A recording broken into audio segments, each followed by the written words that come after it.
Um cumprimento caloroso a todos. Bem-vindos à Universidade Nova de Lisboa. Permitam-me que destaque os meus colegas, reitor da Universidade de Lisboa, professor Luís Ferreira, e reitor da Universidade de Évora, professora Ana Freitas. Portanto, estão aqui 3 universidades portuguesas do sul do país e, naturalmente, todos os representantes das empresas, das autarquias e do setor social que conjuntamente fazem parte deste consórcio Lisbon Living Plus, cuja missão, digamos, é tentar pensar, usar o conhecimento, que é, digamos, a parte importante que tem a ver com as universidades também, hoje em dia não só, mas também usar o conhecimento para promover a vida e o bem-estar, a vida saudável e o bem-estar e refletir sobre as questões de saúde, digamos, em geral, mas eu acho que especificamente com foco no território. E o território aqui entende-se Lisboa, mas uma versão muito alargada de Lisboa, embora que eu não quero que seja pensada como imperialista, visto que vai até Évora, e, portanto, vamos dizer Lisboa e o sul do país. O tema desta... a Universidade é a primeira vez que participa nesta reunião anual do Lisbon Living Plus e isso é uma coisa que eu não quero deixar de dar uma nota de grande satisfação, primeiro por termos passado a pertencer, nós não estávamos inicialmente, e depois por ser a primeira vez que participamos e poder logo receber na Universidade, digamos, este encontro.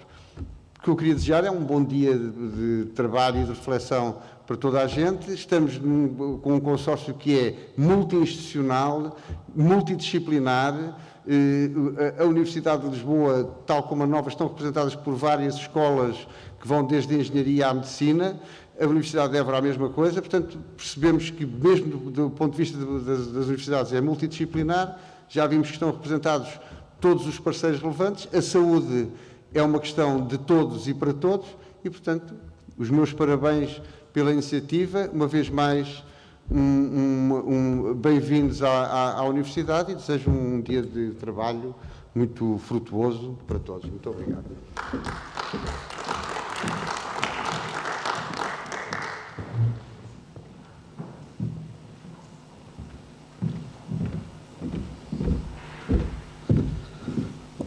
Bom dia a todos e a todas. É um prazer estar aqui. Eu queria começar, naturalmente, por cumprimentar o professor João Saágua, reitor da Universidade Nova de Lisboa, o professor Fragata, também a professora Mónica, do comitê organizador, a professora Ana Freitas, nas vossas pessoas de saúde também as comunidades académicas das vossas universidades, as empresas aqui presentes e que são parceiras deste projeto, muito importante a vossa presença, as autarquias. Isto é claramente um projeto que engloba um conjunto de saberes e de formas de trabalhar que são cada vez mais importantes nos grandes desafios da sociedade de hoje. Quando olhamos para o Covid-19, ficamos logo a perceber que ele veio bater-nos com imensa força. De repente encontramos países que nenhum estava preparado, desde logo.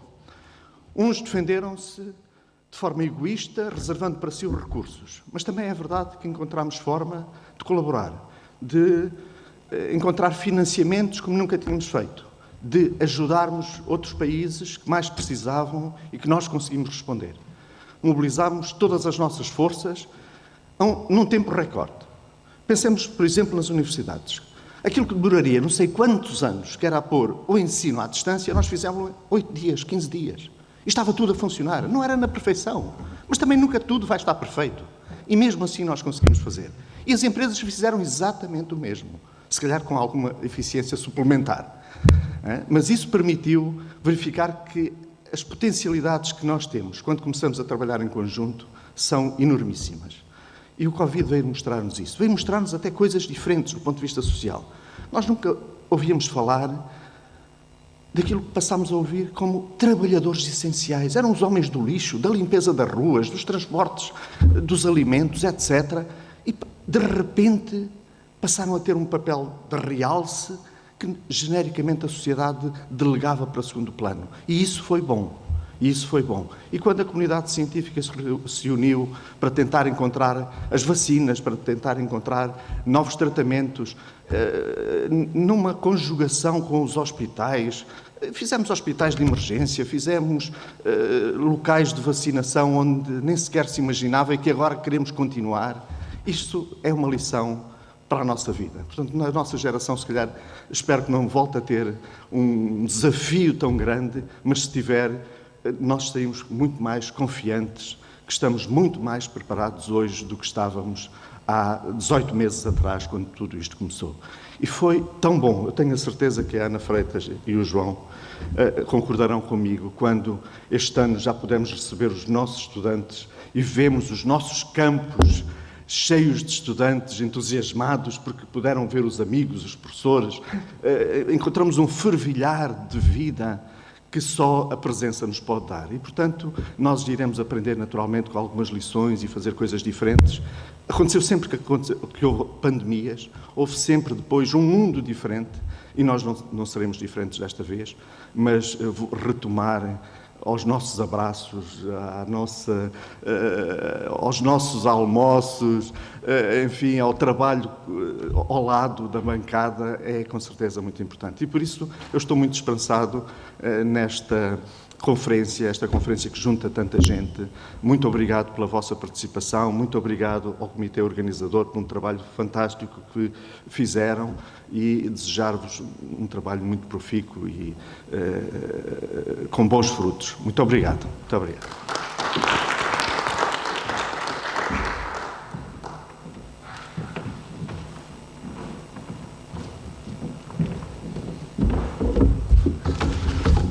Bom dia a todos. Bem-vindos à Universidade, também em nome do Sr. Reitor, à Universidade Nova.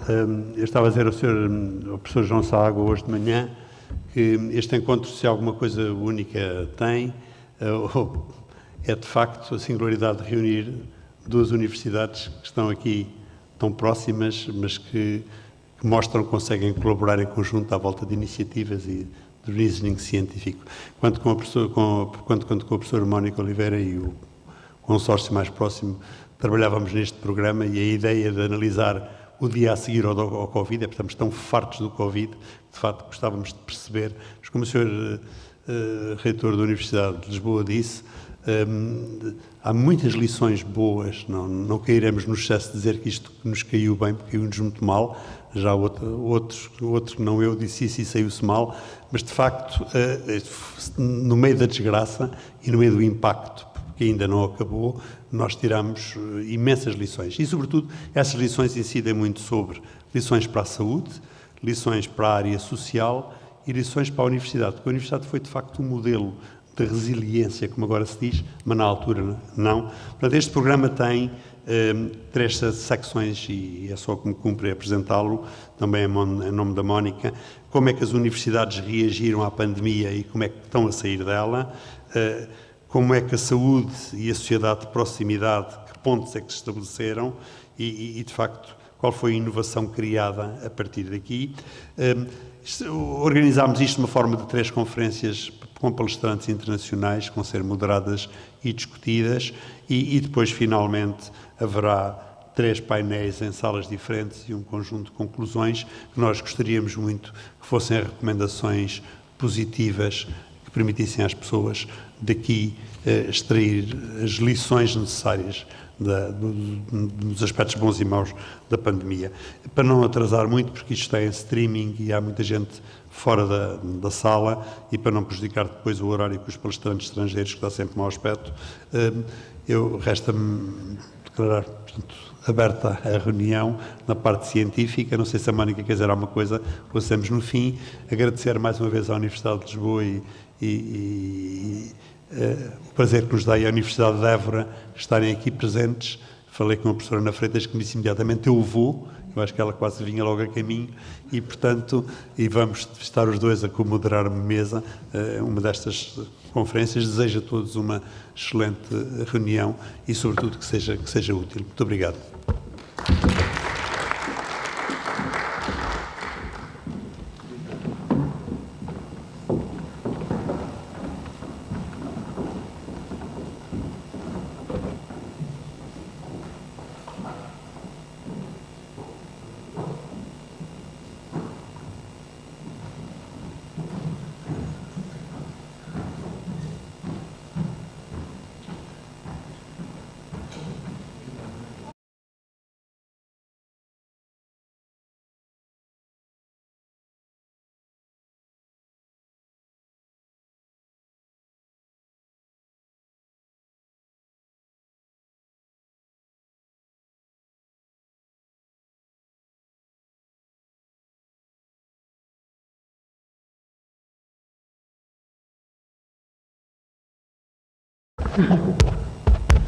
Esta parte agora acho que é em inglês. Good morning, this time in English. It's my great pleasure to introduce Professor Magda Rosenmuller. Magda holds a PhD in Health Policy by the University of London and an MBA from the Instituto de Estudos Superiores da Empresa, IESE, from Barcelona. And she is a specialist in health management, innovation, and education, tackling issues on global health also. So we're eager to hear from Dr. Magda Rosenmuller, please. Thank you, thank you. A real pleasure to be here with you today. I was asked to think about the corona crisis, the COVID crisis, and the learning. And I put it from, with, and after, the learning after the COVID crisis. Last night, I was at the Igor concert, piano concert here in the Palau de la Música, La Música Católica here in Barcelona. Igor played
where do we have an outbreak, how are the data, and they really put together all the data sources they had, and these were existing. So this is another learning thing, that we have a lot of data around, and COVID has taught us, like, how can we bring them together in the best way.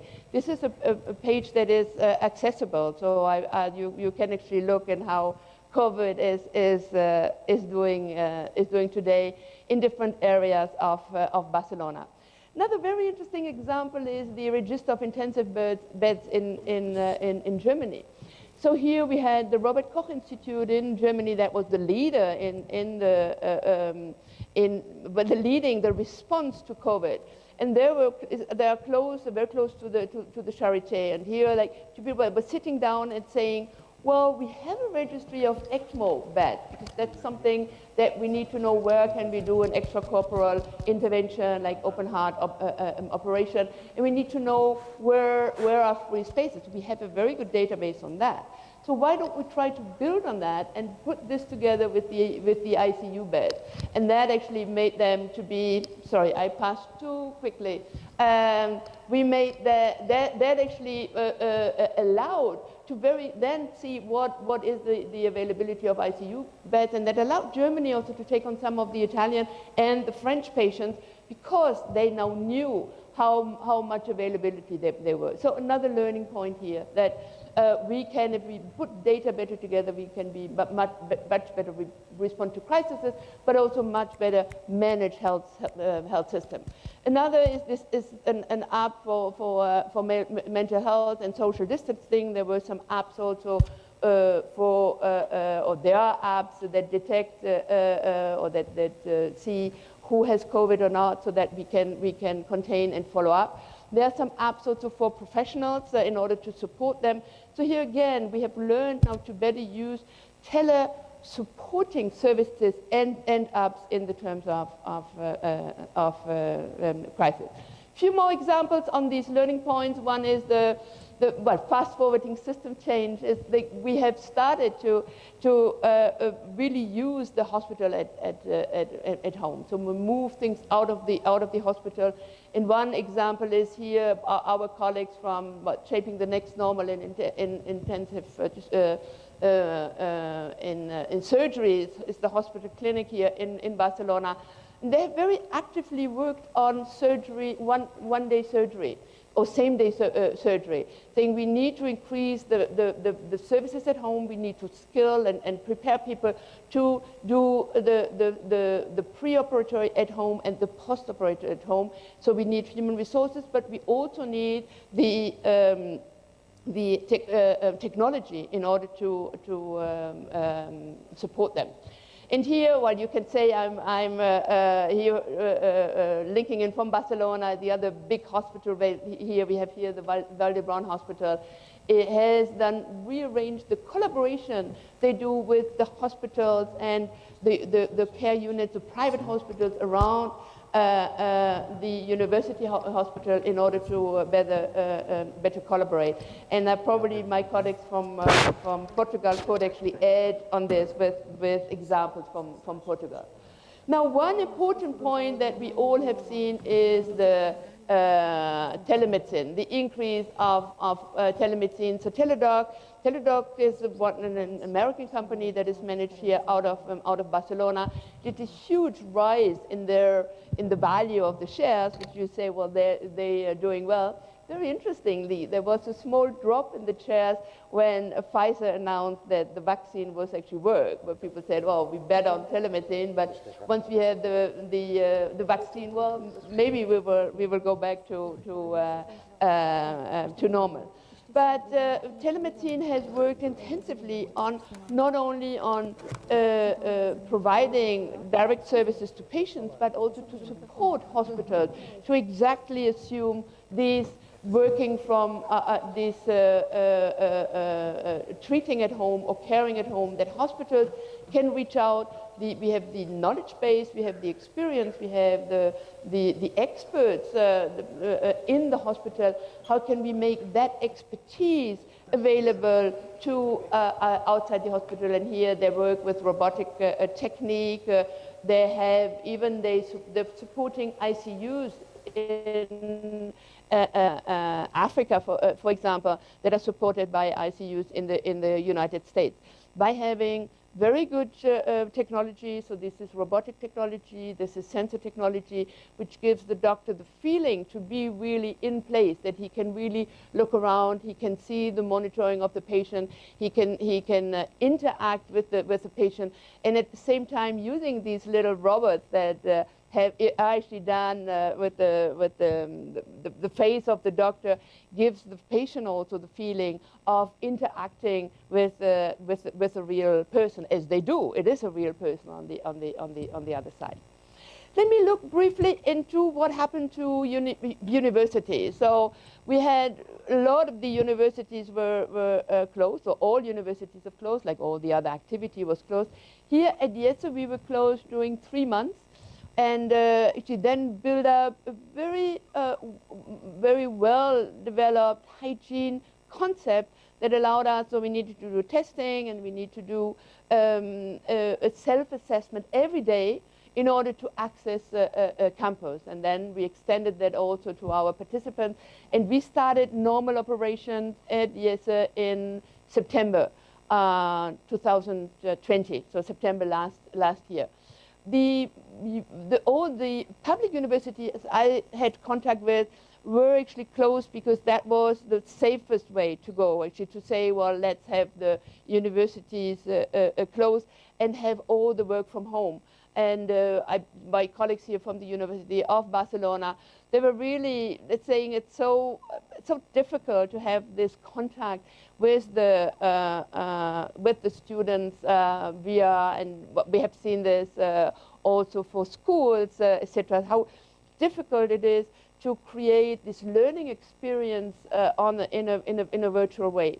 We also have, and this is a very recent picture, a documentary on the first German TV on the students that really, and we have to see, they really have lost a year in their lives. And if we think back, like when we were 18 or 19, how important it was to have this social interaction, to meet people, to find out, to discover the world, and to discover oneself, to discover other people. And doing this from home only with the virtual world is very difficult. Here, these are students that demonstrated last week in Heidelberg, because the Heidelberg city has actually banned them from meeting on a ground, like a large ground at the university where they usually wanted to meet. And they said, well, the Neckarwiesen, no? This is like the close to the river Neckar at Heidelberg. And they actually went in discussion with the city and found a solution on how they could, respecting some hygiene rules, still use that the Neckarwiesen for meeting. So there starts to be an understanding of these young people that have been enclosed in at home at a time. Like for us, that we have already made our professional experience, etc. It was, for some of us, it was even a relief for once having stopping in our time and kind of making things, not rushing, not rushing on a plane every day, and on taking things a little bit more easy. Some of the colleagues here, I remember last year, it was April or May 2020, I was supposed to meet with one of the leading physicians here at St. Juan de Dey Hospital, which is just next door here to Jesse. And I remember he writing back to me, well, now my medical conference was cancelled and this was cancelled. I have time now. And we both thought, well, there's at least something good, no? That it is this stop in the way that we work, and we can actually do some things differently. And we can see with many of us, and maybe starting to write something or to work on something. So welcome maybe for us at our stage in our development, but for students it has been really difficult, particularly for the new students that joined in 2020 or that even joins now. That they say, well, for me it's not feeling a student if I sit in front of a camera, and I cannot really relate with the people there. Well, let me tell you about our experience here at Jesse. So we have really try to see very, very early.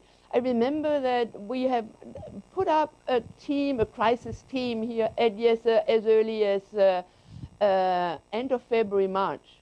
We were all asked as faculty, we got an email saying, well, how can you work? Could you work from home? Is that possible? Can you, like for the moment we're still here, but would that be possible? What is your installation? We very quickly bought cameras, etc., if you need, and maybe additional iPads so that you could, if needed, you could teach from home. And we actually did. I did for the first 2 weeks. So we stopped working on the 10th of March, and I still had to do some of my health innovation management classes. 2 of them I did here from YESA, and then the rest I did from home. And then that worked well. We started very, very early. And here's one of the pictures, one of these early pictures, that then as we came back, we said, why if we now move from virtual to hybrid? Because we had many students that would be in China or would link in from California. So we had some that had COVID or had to be in quarantine and could not come. So how can we make the experience, the class experience, accessible? So we went back to class, but we had to find out and learn as faculty how can we actually interact best with the students. There was a few more things that we do. We had open resources during the crisis for all our alumni. We said, well, if you would probably need some particular resources now to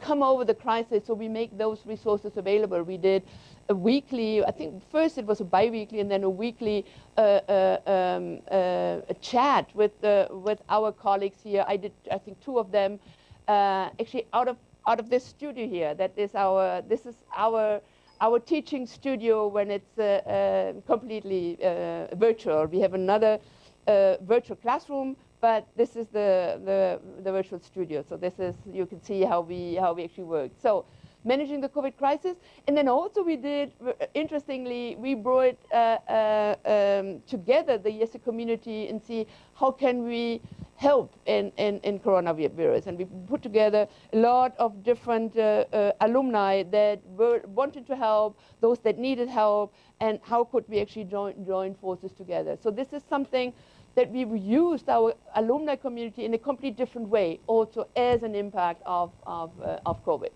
Now, Harvard Business School is actually did a great job. So you know, Harvard has case studies, and we here at YESA work a lot with case studies. I know that Nova also works a lot with case studies. And here, usually, we were always saying, well, to do case studies, you actually need to be there. You need to be, you need to have this interaction. It needs to be a lively discussion. And putting this online is very, very difficult. Both Harvard and us had made experiences with the virtual classroom earlier, so we had some experience in that. But for the moment, it was like kind of trying out. Let's see, no? But we were still. You would have asked me pre-COVID. I would have always said, no. The learning experience needs to be there. Now Harvard did then saying, look, we still think that using our case study is a fantastic tool for learning. Now, so how can we actually make that the educators around the world feel comfortable with teaching online? And so they did a lot of webinars that actually were, for us faculty, was free of access, and I tried to follow a lot of them, where we had really discussed on how can we be more interactive? How can we, even with the screen in between, we can involve the students in the discussion? And I would say that for the experience now we have, it kind of works quite well. With our students, when we do online teaching, we actually ask them to be there all the time, like they would be in a classroom. So normally no working out or coming in, for not disturbing others also, not only for themselves, what they would lose themselves. They should put their cameras on so that they are always there, and they're encouraged to interact. And we have been looking into using different devices, different apps, different methodologies on making this more interactive. And there are a lot of things out there for doing design thinking, for example. Usually I personally use PowerPoint usually, so I discuss with them, and as we teach, I write the responses on the PowerPoint, and then they would see it on their screen. This is always important to see. Well, I have heard you. No, your comment is good. We will put it down, and we might come back to that. So this has been really changing the way how we work here together. I mean, myself and my colleagues here at YESA, we're very happy that we're back into presential. We do presential teaching. We have the first classes that came to campus. We had a full dining room. It was just a pleasure to see that. We do this with very good hygiene concepts, so everyone has to be tested, and we still need to do the assessment, or tested or vaccinated, and visitors cannot come on campus without having done the self-assessment. So it's nice to see that we kind of go back into normal. I have a few ideas now I would like to see about the future of training in terms of the health professionals. No, I think you introduced me in the beginning. I'm a medical doctor also, and I'm a French medical doctor I did my studies in France. So I'm very much interested in also what is this impact in terms of the digital transformation on the health professionals. Now, if we start working now here, this teaching by Harvard was done for the educators, but we think about now that we're opening up as we have seen earlier, the health system for more telemedicine devices, teleradiology, teledermatology. We have a lot of sensor technique that we can use. We have apps that are being used. So how can we actually prepare these the health professionals? And I would say probably the generation, the next generation, those that already have followed that, those that come out of the universities now, about the faculties are very used to use apps, to use online, etc. And we might. Some of those that are close to retirement we might not reach them, we might not be able to involve them. But in general, what I have seen is a very large interest of the health professionals to really participate in this change and in learning. There's this wonderful study done by McKinsey, who is looking into this competencies gap, that we actually need a gap between new technologies and the healthcare reforms, and the education programs are not really following. And this is where we have been coming in. So this is part of a project that we actually did together, the Future Health Manager project, that we actually, part of it, Coimbra Hospital was with Alexander. I think he will be speaking here at Lisbon Living also. So Alexander Lorenzo is very active in a project that is the Future Health Manager in Europe that we did with EIT Health. This was pre-COVID. We were sitting together and seeing, with the digital transformation, what skills do we actually need. Also pre-COVID, EIT Health, so probably for most of you, EIT Health is known as these, EIT Health is this community of health innovators, universities, the leading innovative universities on one side, and the leading companies that are leading change and innovation in healthcare on the other side. Just to cite a few, we already seen Coimbra is part of that. Glint also is part of this initiative. And they actually did a whole study on digital transformation and on the right skills that we need. So we have a lot of guidance that is there, and it's kind of to see how can we actually change our education in terms of preparing the health professionals. EIT Health put one course forward, the transformative digital skills for healthcare, that has been implemented together with Semmelweis University. Semmelweis has also been very active in the, is very active in general, what are the new skill set that we need for health professionals. We did a course also with the support of EIT Health on digital therapeutics, and this was with the Royal College of Physicians, where this is pre-COVID, we did that, but I think very relevant still is there's so many apps out there. How can we teach doctors to prescribe apps? How can they actually interact when the patient comes in and said, well, I read this on Google, or I bring this app? How can we actually prepare them to see how to make the best out of this app? And this is when we started this digital therapeutics academy. There are other very interesting initiatives, and let me share one that is not too far from where you.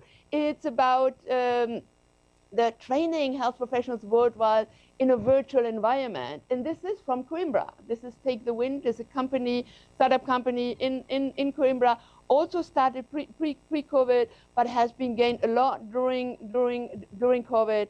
And they're actually with the virtual environment. They're actually teaching, having health professionals, particularly professionals, doctors, all over the world that are following these courses. It's one example, but I thought it would be a nice example because it comes from Portugal. This is their other, the Body Interact that practice with virtual patients is another one. I have one example from what we call the low resource setting. So we have, this is from Africa, and we have actually in Africa we have we know that we have a lot of difficulties in terms of reaching people. The logistics are difficult, etc. So here this is the Oxford Life project that trains very basically nurses for birth giving. So this is, they can do it, as you can see, on their phone. They can actually be knowing that it's step by step. First you do this, and then you install the mother, and then you do this, and it's very interactive and helping them to learn in a virtual space. Right now, I'm supporting a team of our students. That is, so we have the BTT, which is the tech transfer support, where we team up students with scientists. And here is actually a scientist, I think they're from hospital clinic also. They have seen that the perfusion during the operation is very difficult to learn, and they created a whole, they call it virtual performance. I have a few more slides. I'm about to finish. I have so this very good examples from virtual interaction. There's a lot of this joint action to see, well, what is we need in future health workforce and planning, and based on that, so this is something that a joint action by the European Commission that ended in 2020, and building on that is now seeing what are the new skills that we need. So there's a lot going on now. There are very good initiatives. There are good startups doing that, and there's also some good policy advice on how to move forward. Let me have one more thing I would like to share is the Women Health Project, also because Philippa from Glint has been very actively involved in this, where we also see that the future innovators, the women innovators in the future are very important in order to deal with the challenges that we see in healthcare. And this has been our the hybrid class that we did. So we actually, you can see, we stand there, and this is on the rooftop right above me here at the YESA campus in Barcelona, with the distancing, with the COVID distancing. But this was a hybrid class, so we're sitting in class. We had half joining in by online and half sitting in the class. And let me finish with this wonderful piece of art. We started with art. I would like to finish with art. This is by my colleague Philip Stanton, The Colors of Gratitude. It was sponsored by Barcelona Metropolitan Transport, the TMV. And it is in one of the, actually the São Paulo metro station, there's a huge mural. The above one here, you can see. This is a very large mural. And this is, they call it the Colors of Gratitude, to say thank you to all the health professionals during COVID time. This was painted last year. And we see all the different Barcelona hospitals here represented. But also, if you look close to it, you can spot the metro station, you can spot the buses. So the Barcelona Transport wanted to say, we say thanks to the health professionals, but we also say thanks to all the professionals of the public transport that have been, even during confinement, that have been doing their work. So this is my note I would like to end with, and I'm open to questions from your side. Thank you.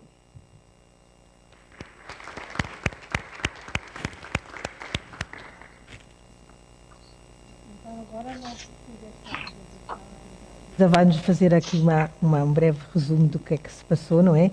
Então dou-lhe a palavra, se faz favor, tá bom? Obrigada. Good morning. I think I switched to English. Yes, I'm sorry. Yes, I should. And thank you very much for the presentation. It was really, Professor Magda Rosenmuller, an excellent and, let's say, very complete and inspiring description on the tremendous impact of the pandemics, and also especially on the lessons that can be learned for the future, in particular for a better training of the professionals in the health sector. The healthcare crisis that we just lived led in all sectors of society to what I call a quantum leap of digitalization at all aspects across the society and all the economical activities. And universities were no exception, of course, and they were forced, as it was already mentioned, to shift overnight to a remote teaching. But there is another effect of the pandemics on the universities, that was the feeling of and the increase of the engagement with the society, this imperative feeling of accelerating the transfer of knowledge and harnessing knowledge into common good. And we, in Portugal, in other countries, universities kept laboratories alive, working for COVID-19 testing, implementing wastewater surveillance to help reduce campus outbreaks in the campus, and developing digital tools that were also mentioned in the talk for contact tracing, and also adapting codes that have been developed for other purposes to model and to predict the evolution of the pandemics. This was done in a very short time. So universities should be proud all over the world on their doings. Now coming back to Professor Magda Rosenmuller, let me address some questions. And these questions are really on the impact on training. And the first one is the impact of this overnight shift to remote teaching. The second aspect I wanted to address and to hear our speaker is this about the boost of engagement towards the society. And let's start with the overnight shift to remote teaching. I think we all believe that there will not be a retreat to the complete traditional personal learned teaching. This will not happen, I believe, or most likely. So the question is, what is in your view, what are in your view the key strategies for this digital transformation of our educational systems? Namely, should public and private partnership contribute for advancing this digital transformation that universities have to go through? How can one train the teachers now in the system to adapt them better to this post-pandemic teaching, and namely to produce teaching materials that are adapted to the new mentalities? And what's your opinion on what is the best option to invest? Should universities invest in infrastructures connected to the digital transformation, human resources, technology, and devices, or can universities maybe choose to recur to outsourcing? This is the first part of the discussion. The second issue that I want to bring here is the disengagement of the universities with the society. I want to start to stress that freedom in research and in teaching and learning is fundamental, as we all know, to advance knowledge and technology. But as the pandemics showed very clearly to the universities, there is a need for cooperation with the economic sector and the health sector, and namely the pharmaceutical industry and all the health sector in particular. And the problem here is that this may produce or lead to a conflict between this freedom, independence, openness of research that we are all used in universities, and the collaboration with a sphere of activity that may have profit in their core interests. This conflict between dissemination of a knowledge that is in the core of the university activity and the appropriation of a knowledge that is in the core of profit organizations and also is needed in the health sector, how can this be dealt with? What can be done to avoid this conflict? And coming to training, we have felt in engineering universities in particular that because of the need of interaction between engineers and the health sector, there is a need in engineering schools and technology schools to start teaching codes of responsible conduct in several disciplines, or even a broader ethics across the several disciplines of the curriculum. So one question for us to think also, and our speaker can maybe have an opinion on this, how do you see the training of ethics in schools that are not strictly schools specialized in humanities and in law? Isn't this needed, this teaching of ethics, to bridge the engineers with the professionals in the health sector? Mm-hmm. I have a third aspect of discussion that maybe it's interesting also to the universities and the organizations connected to knowledge transfer to think about. I think the pandemic had also an effect on the pattern of international scientific collaboration and scientific publication. Recently, I saw some publications, I read some publications where a sharp increase in the publication volume, number of articles, has been witnessed, and this increase was attributed most entirely to the pandemic. Also, this research showed that there was a significant reduction in international collaboration for COVID-19 papers, which I found strange. This may suggest that countries are doing a very significant amount of COVID-19 research nationally, but this knowledge may not be officially shared before the work is published. maybe this phenomenon is not completely desired, especially in the time of international crisis. We lived tremendous times that we, as was beautifully described by the speaker, managed, and universities had a crucial role in this management. But maybe part of the effects of this pandemic are still invisible. And with this kind of questions, open questions, if our speaker could be kind enough just to pick one or two of these tips and just expand on it, I'll be grateful. Thank you very much.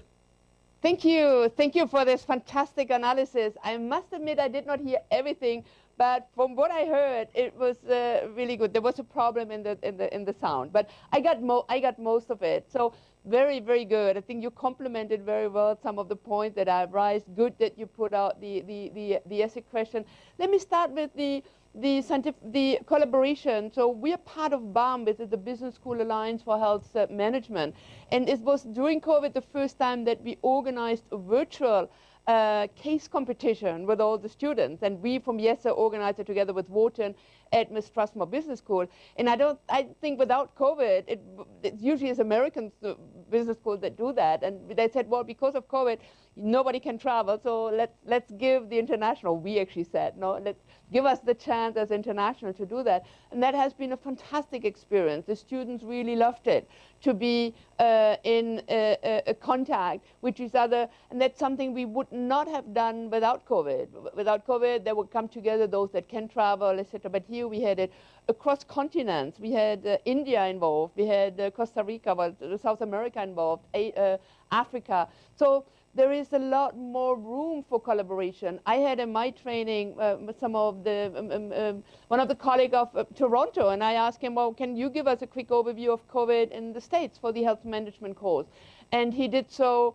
He just needed to sit down for an hour and talk. That we would have never thought about this before. I did a little bit of that before with Skype, but it was difficult.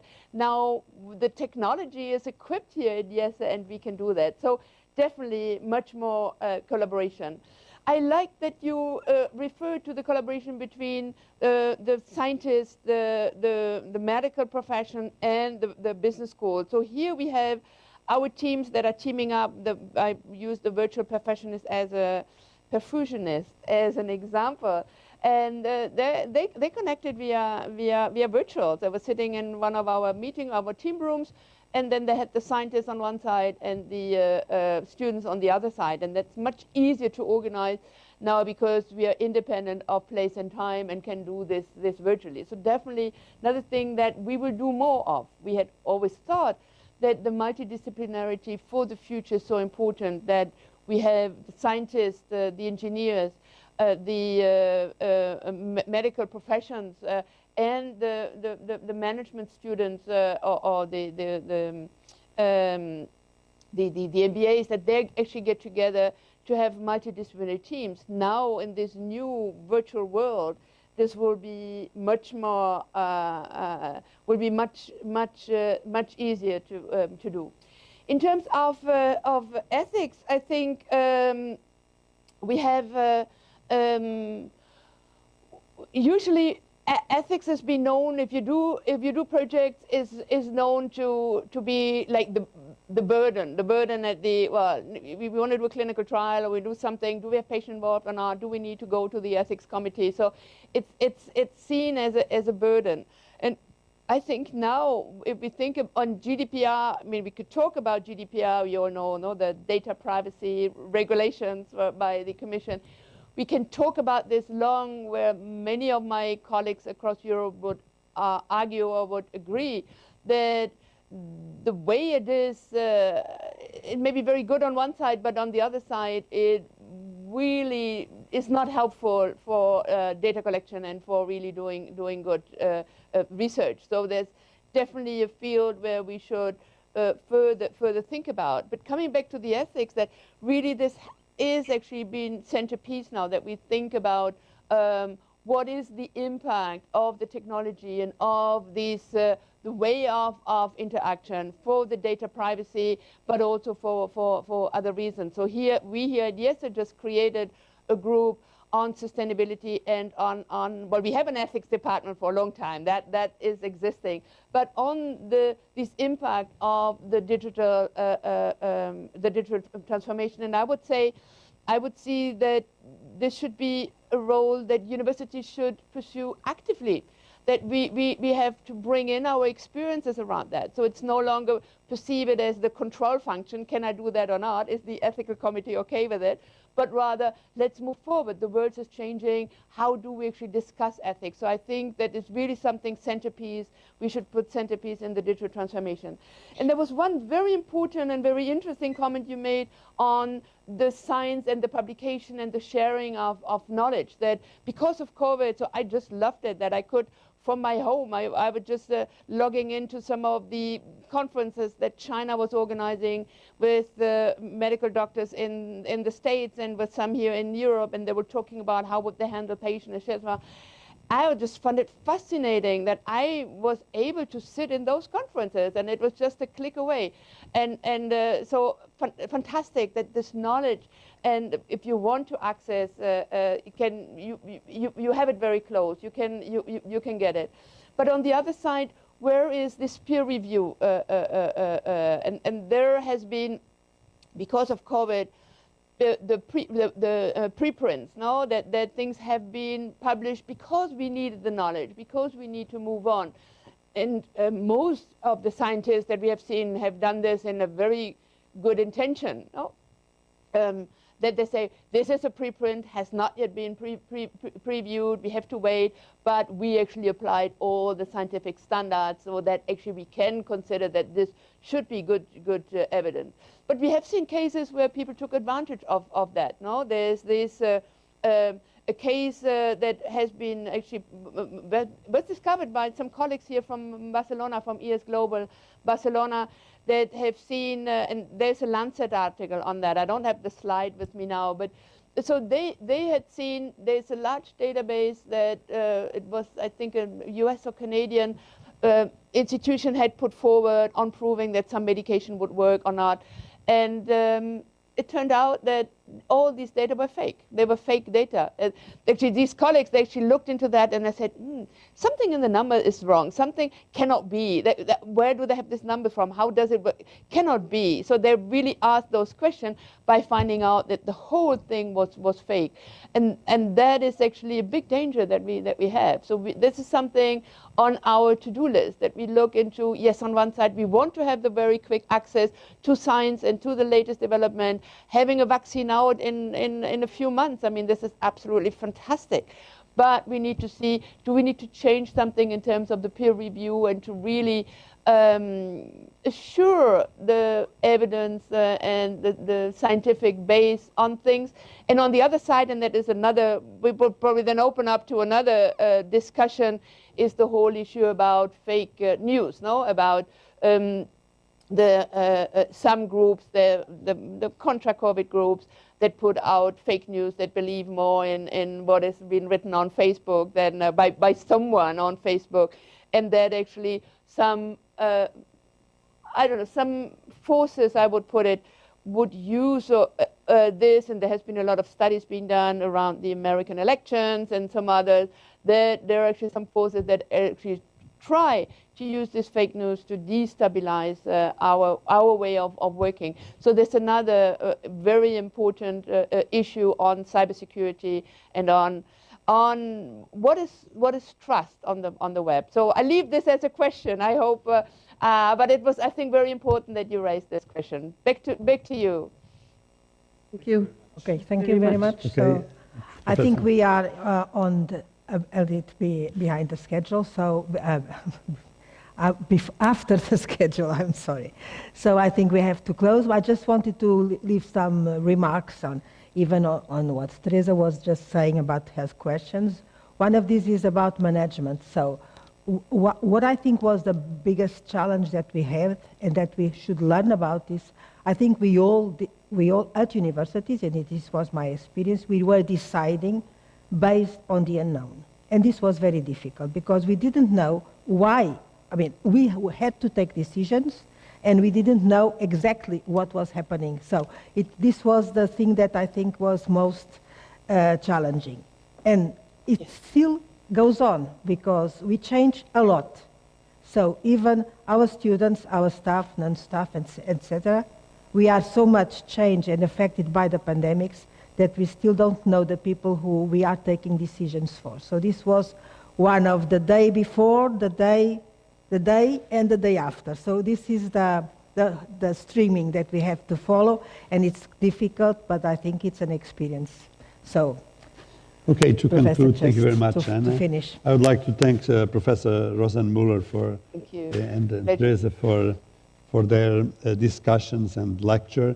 I think basically this has struck us and changed what we were doing. We have to improvise on remote teaching. We saw research and publication being sped up as never before. We saw the importance of cooperation and research for specific missions and tests while we were doing abstract research before. And this comes with the need to reform the universities, adapting them to new scenarios on teaching, focusing on health, but also on administration, because the heavy bureaucratic organizations that universities are cannot comply with the need for immediate adaptation and change. I think after this, universities will become more resilient, as they say now, and resilience is about adaptation, recovering, and reform. So I think it's really up. I was defending we should reform our healthcare system, which will not happen. But anyway, university, I think we can give a hand. I would like to thank Professor Rosanne Muller, my co-chair, Professor Ana Freitas, and the discussant. And I think we are more or less on schedule. Thank you very much. A pleasure. Thank you.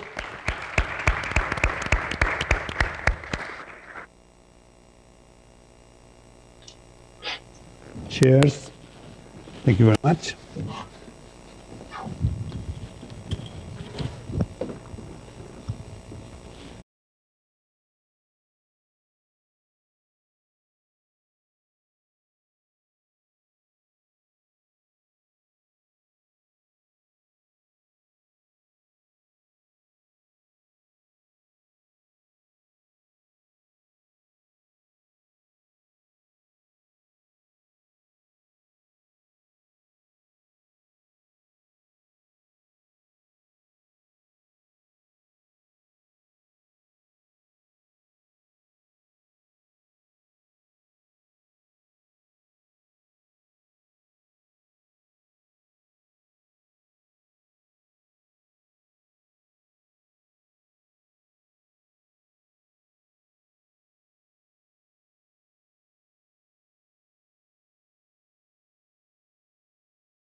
our keynote speaker. So we'll first listen to Professor Elias Muzialos. He's a Brian Abel Smith Professor of Health Policy. He has advised the World Health Organization, the European Parliament, European Commission, the World Bank, the UK Office of Fair Trading, and he is now a research focus in comparative health systems and policy addressing questions related to health reforms, financing healthcare, pharmaceutical policies, the impact of the EU law on healthcare systems. So it will be a good experience to hear on these concepts, and then we'll have the opportunity to hear our discussion, and if we have time, we are going to try to have an open discussion with all the participants here in the room and online. So, Professor Elias, the floor is yours. Thank you so much, and thank you so much for inviting me to join you today. Let me see if I can share my slides first.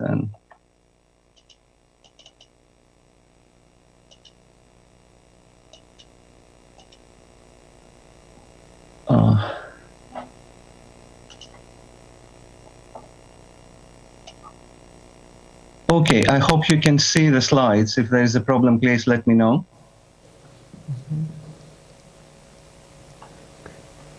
Is that okay? Are the slides visible? Yes. Yes. Okay, excellent. Thank you so much again for inviting me to join your very prestigious forum today. I'm delighted to be here and interact with you. Unfortunately, not in person, but I hope that we'll beat the pandemic over the next year or so, and we'll be able to have more face-to-face interactions. So what I'm going to do today is I will be mostly focusing on health and social developments during the pandemic and what we have learned from this pandemic. And to do so, I will start with some theory in terms of the complexities in translating evidence into policy in normal and not normal times. Non-normal times, I refer to the pandemic, obviously. Then look into the evidence that we have been using and how we can decide under uncertainty what is the complexity versus the quality of the evidence versus the timelines, because politicians want to know what works and how it works within their specific context, within their specific country context. So they're not necessarily interested in what works in other countries. They want to know what can work within a particular country they're in charge of. Then look into the politicians themselves and the policymakers, how they're responding to values in a particular country and how they're making trade-offs explicitly and transparently in order to address the pandemic. From there, I will briefly focus on populism, because we have seen extensive populism phenomena, particularly in the early days in the management of the pandemic. And I call it populism at its best, because the tactics that the populists implemented were very important. I will try to analyze them based on a conceptual and methodological framework. Then I will discuss some future challenges that are related to health, but not only to health, also to social developments and environmental policy and climate policy. Then discuss the way forward, what to do and how to do it in order not to fail again. And I'll finish my presentations with some concluding remarks. Let me start with some preliminary reflections. Effective COVID responses require quick translation of rapidly emerging research into timely, evidence-informed policy and practice. I'm saying quick translation because the research is not necessarily conclusive. And therefore, we're faced with key complexities and challenges. There is evidence uncertainty compounded by infodemics. The more uncertain the evidence, the higher the probability to have dispersion of fake news and have the phenomenon of infodemics. We have a very complex interface between science, policy, and politics, and there is a significant overlap between the scientific roles, the policy roles, and the political roles. and trade-offs between health, political decisions, and economic perspectives, and I would say educational perspectives as well. Big dilemmas that are not only health-related, they are also economic-related, politically related, and have to do with decisions politicians have made regarding the educational system. Now, dealing with uncertainty is very important because the formation of COVID policy must cope with substantial uncertainties about the nature of the disease, and we have had many uncertainties regarding the nature of the disease, and we still have. We don't know how many new variants we're going to have over the next few months or even years, whether they're going to be more dangerous or not.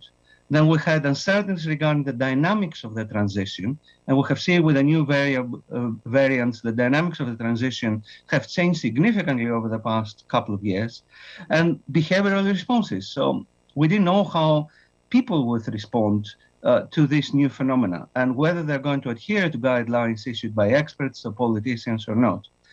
And also we had data uncertainties, which limited our ability to predict the impacts of alternative policies. So we could not have run a trial during the pandemic just to say that we will implement a particular policy in the northern part of Portugal, another one in the middle part, and another one in Lisbon and the southern part of Portugal. So this cannot happen under conditions of the pandemic. And therefore, given the data limitations, policy responses were undoubtedly limited, at least in the beginning of the pandemic. Was the decision-making process rational? We could say that in an ideal world, evidence would lead policymakers to a rational policy decision. But the decision-making processes, even under normal conditions and circumstances, are rarely clear-cut. It's never a simple linear process. There are lots of factors and influences to take into account. There are political factors, and these have to do with the predispositions and the attitudes of the opposition parties, not what only the government thinks in a particular country. Is there a unified front with the opposition, or is the opposition always questioning government decisions, independently of whether the government decisions are based on evidence? There are equity issues to consider in terms of the formation of policies, who are the likely winners and losers of these policies, ethical issues that you emphasized in the previous session, and issues related to individual autonomy versus collective decision-making, consumer and industry lobbying to apply or not apply particular measures, and of course the role of the media, how the media is translating scientific evidence, and how the media is communicating scientific evidence, and what is the attitude of the media towards political decision-making. Now the situation is becoming more complex because there are issues related to trust and mistrust, timelines, whether the evidence presented is tailored and responds to the needs of the politicians, and whether we're losing in translation what we know in terms of evidence. Certainly issues of trust and mistrust are very important. What is the credibility of the evidence presented, for example? What is the quality of the research we're using, and the quality of the experts involved in producing this research?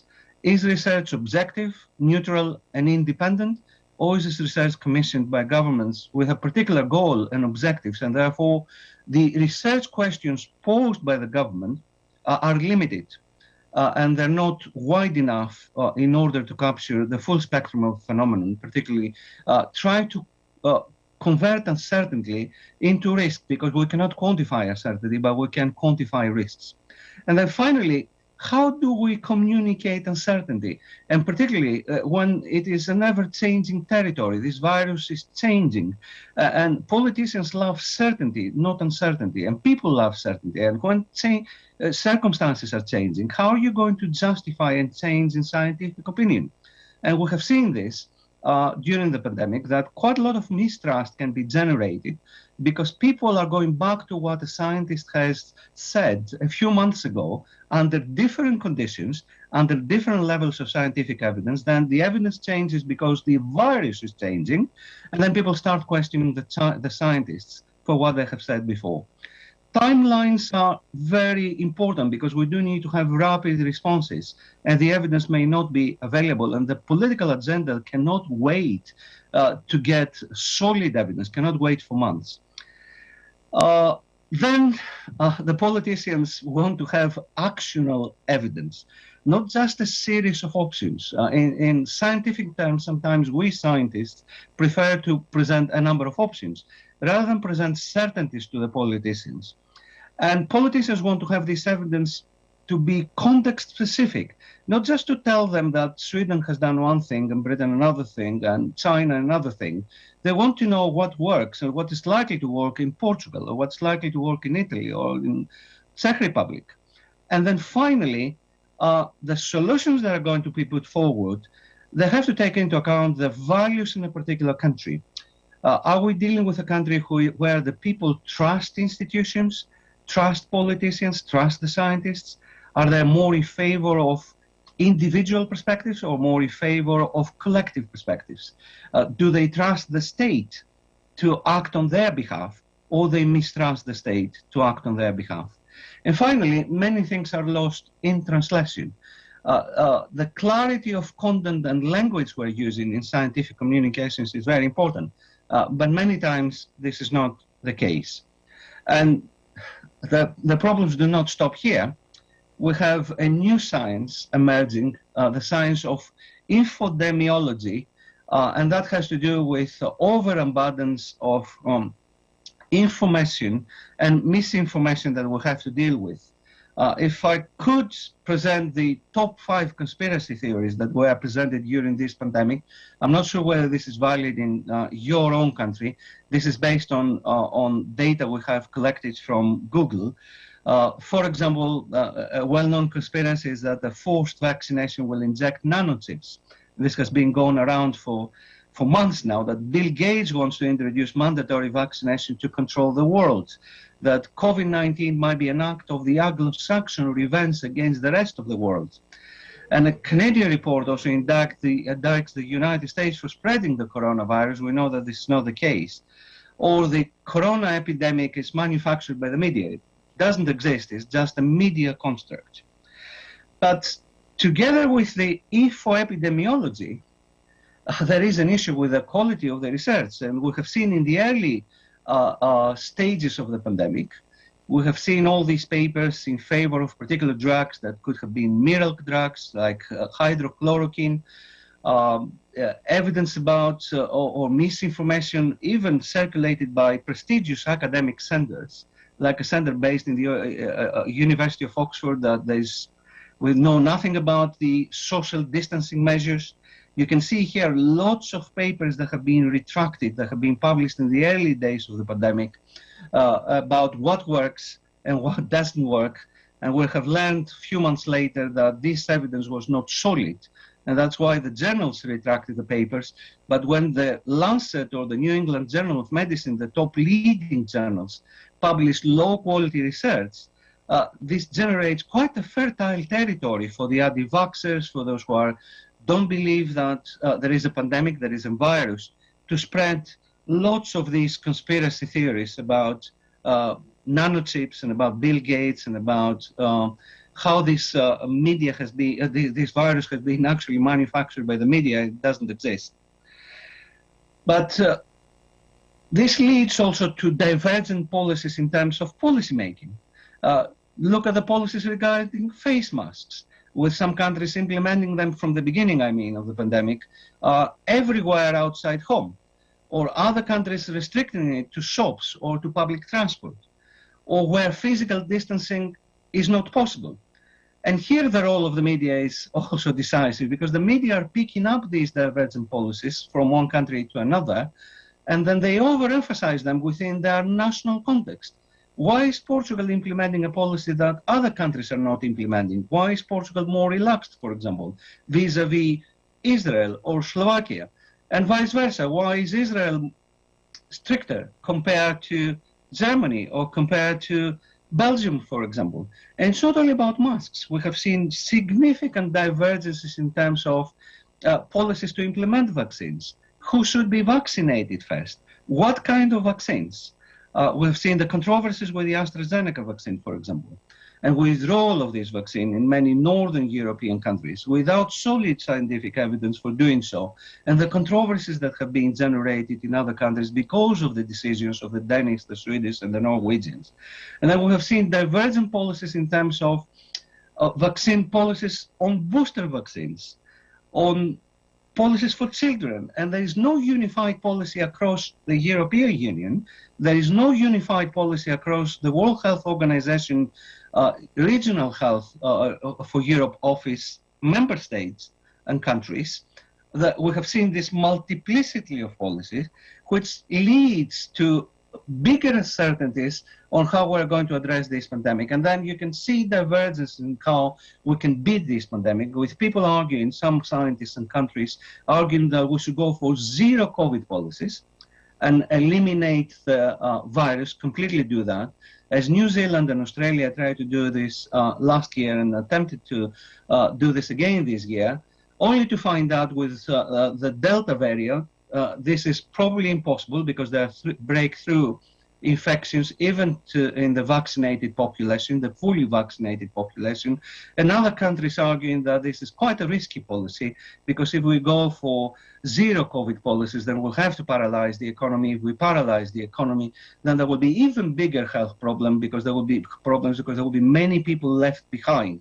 Will increase unemployment, and long-term unemployment will have a significant impact on other kinds of diseases such as mental health illnesses, cardiovascular disease, and possibly cancer. And therefore, what I'm trying to say is the environment we operated in the beginning of the pandemic, in the first year of the pandemic, and also for a big part of 2021, was an environment of significant uncertainties, not only generated by the lack of data, not only generated by low-quality studies, not only generated by quick responses not based on evidence which did not exist, but also by the divergences of responses across our countries, particularly in the European Union, but also beyond. This situation has also been exacerbated quite a lot by the fact that we relied exclusively on epidemiological modeling. So our modeling decisions do not take into account a multidisciplinary perspective. I would say most of the committees responsible also for managing COVID or also advising government were based on a single discipline. They had only epidemiologists or infectious disease experts. There were no economists or experts in education, experts in operational research, experts in dealing with big data, experts analyzing behavioral responses, behavioral sciences experts. Multidisciplinarity was not there. And the role of social scientists in the process was very limited. We did need individual skills to be brought together within an institutional framing, but this was not necessarily always the case. Many individual scientists became mini stars in their own countries, but not embedded within an institutional framework. But if you're embedded in an institutional framework, then the counter argument is, can you retain your objectivity and independence from the political process, or you're just repeating what the politicians want you to say, and therefore you're not effective in terms of communicating scientific scientists in a transparent way, taking into account, of course, uncertainties. And my personal opinion is that we should always tell the truth to people. We should always acknowledge that there are uncertainties. If we do try to cover the uncertainties, then these uncertainties will emerge at a later stage, and then we'll develop a fertile territory for more fake news spread in different countries. But not all people are capable of communicating science and scientific findings. We do need to train our scientific community in becoming knowledge brokers. Many people do not have these particular skills. Many people are not in a position to simplify messages. They think that if they simplify messages, they just downgrade the value of science. And sometimes speak to the general public like they're speaking in conferences and academic conferences. And to be absolutely honest with you, my mother, my aunt don't understand this scientific knowledge. So we have to learn how we can communicate our scientific language in different ways to the simple people who are very anxious, and they try to understand and digest massive amounts of information from the government, from scientists, from media, from a multiplicity of sources. And finally, there is a big question for us in the scientific community. Do we need to be diplomatic vis-a-vis the political community? Do we need to engage with politicians? Or should we always tell truth to power and just castigate them and be against them every time they make mistakes? Or shall we try to educate them as well? Is it possible or is it impossible to engage with the political spectrum and try to convince politicians to use rigorous research and come up with a rigorous political judgment based on a rigorous scientific judgment? But at the same time, we do need to understand that humility and honesty are very important in this process, particularly in the face of evidence limitations. As I said, we cannot run clinical trials or population-based trials under conditions of uncertainty and where rapid policy responses are required.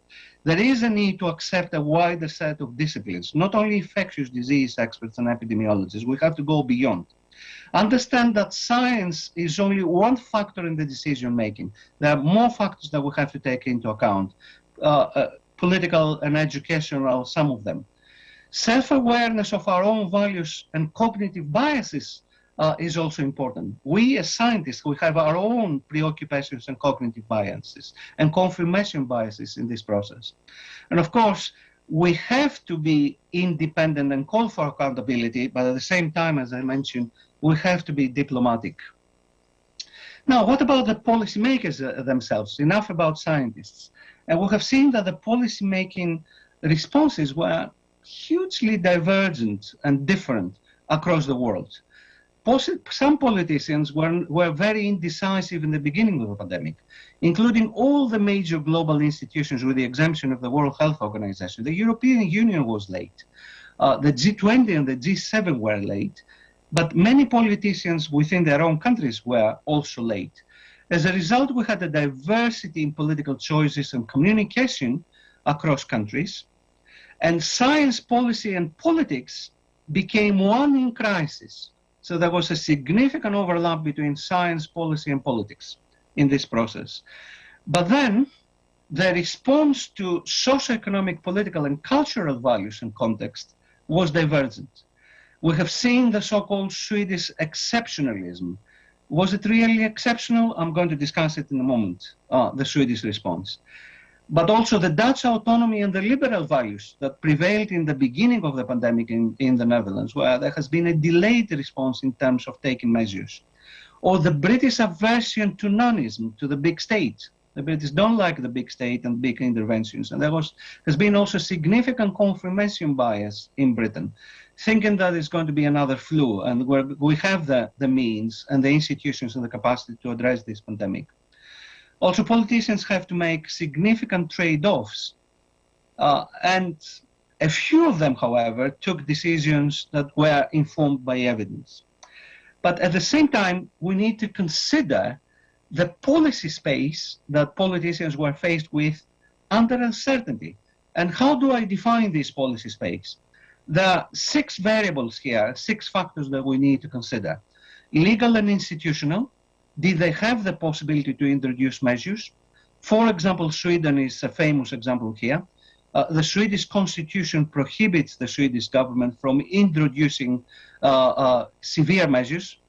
For example, banning the movement of people from one part of the country to another. They could not do that. And that's why Sweden is currently considering about changing the constitution. So therefore, do you have the right legal and institutional framework? And within the legal and institutional framework, there's another question. Do people trust institutions? Do people trust politicians? Do people trust the scientists and the public health experts? Not every public health expert, but the public health experts who represent the institutions, the Ministry of Health, the public health organization in the country. Second, health and demographic conditions in the country. Are we talking about a country with a significant number of older people? Because we know that this virus prefers older people, particularly multimorbid older people, or the health and the demographic situation in a particular country is favorable. And what about the capacity of the health system? Do we have enough ICU units, well-trained nursing and health personnel? Can we mobilize resources across the health system? Is the health system very bureaucratic? Is there a possibility to shift the priorities within the healthcare system or not? Behavioral aspects, and this is related to trust again. How do people are going to react to guidelines issued by politicians and experts? Economic issues are very important. What is the fiscal space in the country to address this pandemic? Can we go from one lockdown to another? Do we have this economic and fiscal space to subsidize businesses and individuals who are going to lose their business and they're going to lose their jobs? What is the labor market condition? Think of Sweden. Before the onset of the pandemic, almost 40% of the Swedes were working through teleworking. What is the relevant percentage in Portugal? Possibly less than 15%. I mean, before the onset of the pandemic, not now. So the conditions in different countries were completely different. And if you look at this also from a population density perspective, look at Sweden, a vast country with 10 million people, compared it with a country like my own country of origin, Greece, where 60% of the population, they're living in two major cities. Just in two major cities, 60% of the population. And therefore, the possibility of transmission dynamics, if you compare Greece to Sweden, are completely different. And then international rules and the international landscape. To what extent countries have to follow international rules? Are they obliged to adhere to international health regulations? In theory, yes. In practice, do they do so? Did China do so? Did Russia do so? What about the autocratic regimes, which are still members of the World Health Organization? Do they actually follow these international health regulations or not? And finally, the role of politics. And of course, we have different political regimes and diversity of political styles across different countries. And again, as I said, the role of opposition and whether there's a unified front in the country is very important. And given these 6 variables, which define the COVID policy space, then governments have to decide as to whether they're going to go for mitigation policies or for suppression policies, and how they dance between suppression and mitigation, because we have seen this interesting dancing between mitigation, moving from mitigation to suppression, and then back to mitigation, and then back to suppression, and so on and so forth. And now they have settled in terms of mitigation. But then, what is the impact of these suppression and mitigation policies on health, on the economy, and on education? And then how do they feed back into the policy space? So if we consider all this, then we'll realize that the dilemmas were big in terms of politicians. As The Economist put this, the famous magazine, save the grandma or save the economist. And if you follow The Economist, you will see the cover pages, how they're changing over the past 19 months. It's going global, it is grim. Why are so many governments getting these words? The politics of the pandemic. Or suddenly there is a hope with the vaccines. After the disease, however, we have to deal with the debt. Or we realize now that there are winners and losers in the world, but also within the countries. And then new doubts, do vaccines work or not? And you can see in the cover pages of this particular magazine, which is read by all politicians, the dilemmas that politicians themselves were faced with. But within the politicians, we had a particular category of politicians, the populists, and the strategies that they implemented in presenting themselves as the victims. And we do need to think here the politics of victimhood in the management of the pandemic. And there were 5 strategies implemented by the populist politicians, the Donald Trumps, the Bolsonaros, and the Boris Johnsons of this world. Denial, normalization, de-emotionalization, unification, and reverse victimization. Denial was the first phase, refusing or downplaying the severity of the pandemic threat. Normalization was the second one. The illness and death as necessary evils, we can do nothing about them.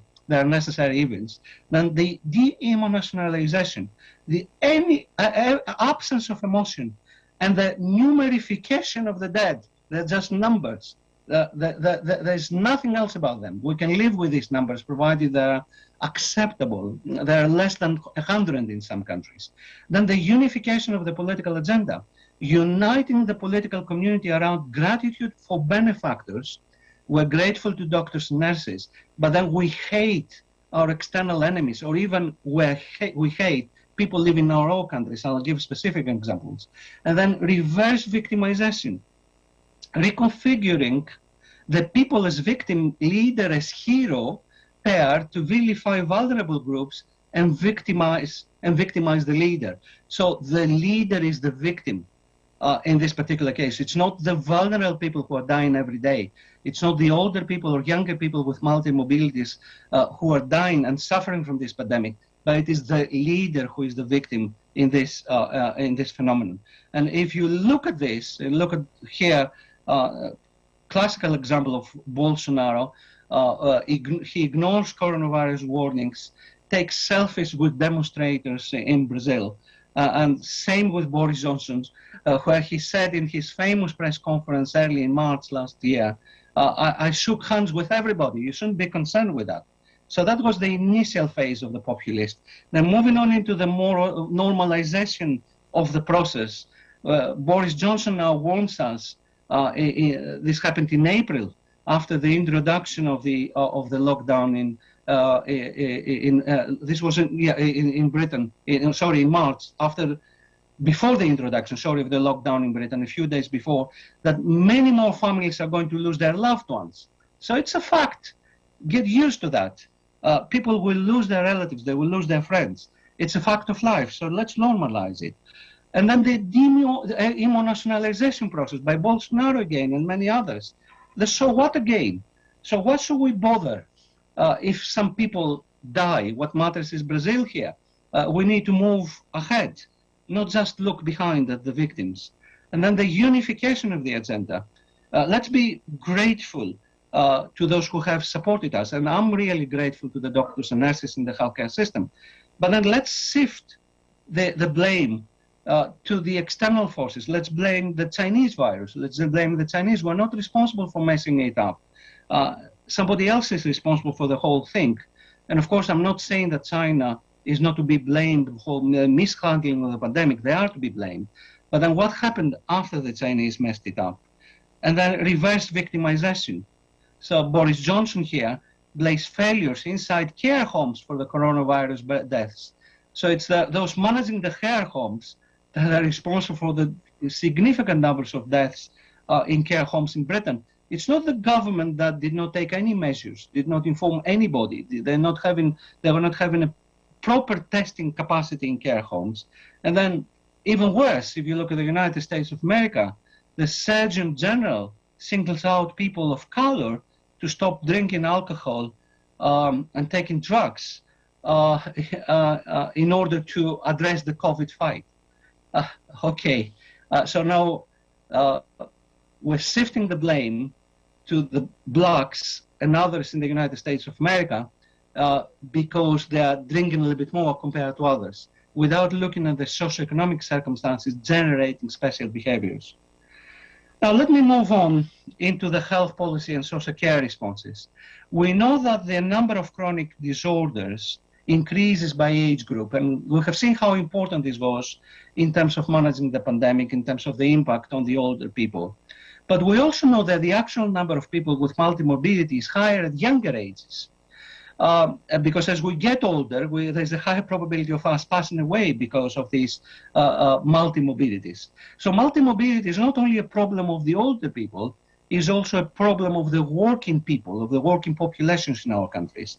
But we also know at the same time that a significant percentage of health expenditure is concentrated on a minority of our patients. So 10% of our patients generate up to 77% of total healthcare costs in a particular year, and 75% of the complex patients see more than 6 physicians in a year, with 25% of them seeing more than 16 in a particular year. And the question, therefore, is, how is our healthcare system structured?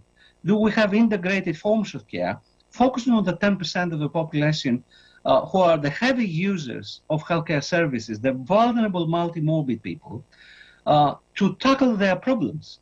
And you may say, okay, they're very expensive because they're in the final years of their lives. That's not correct. We generate 7 to 13% of the overall cost of healthcare in the final year of our life, not 77%, 7 to 13%. So a significant percentage of these 10%, the vulnerable people, are high-cost vulnerable people for more than 5 years. But what are we doing in terms of our healthcare system? We're diagnosing disease too late.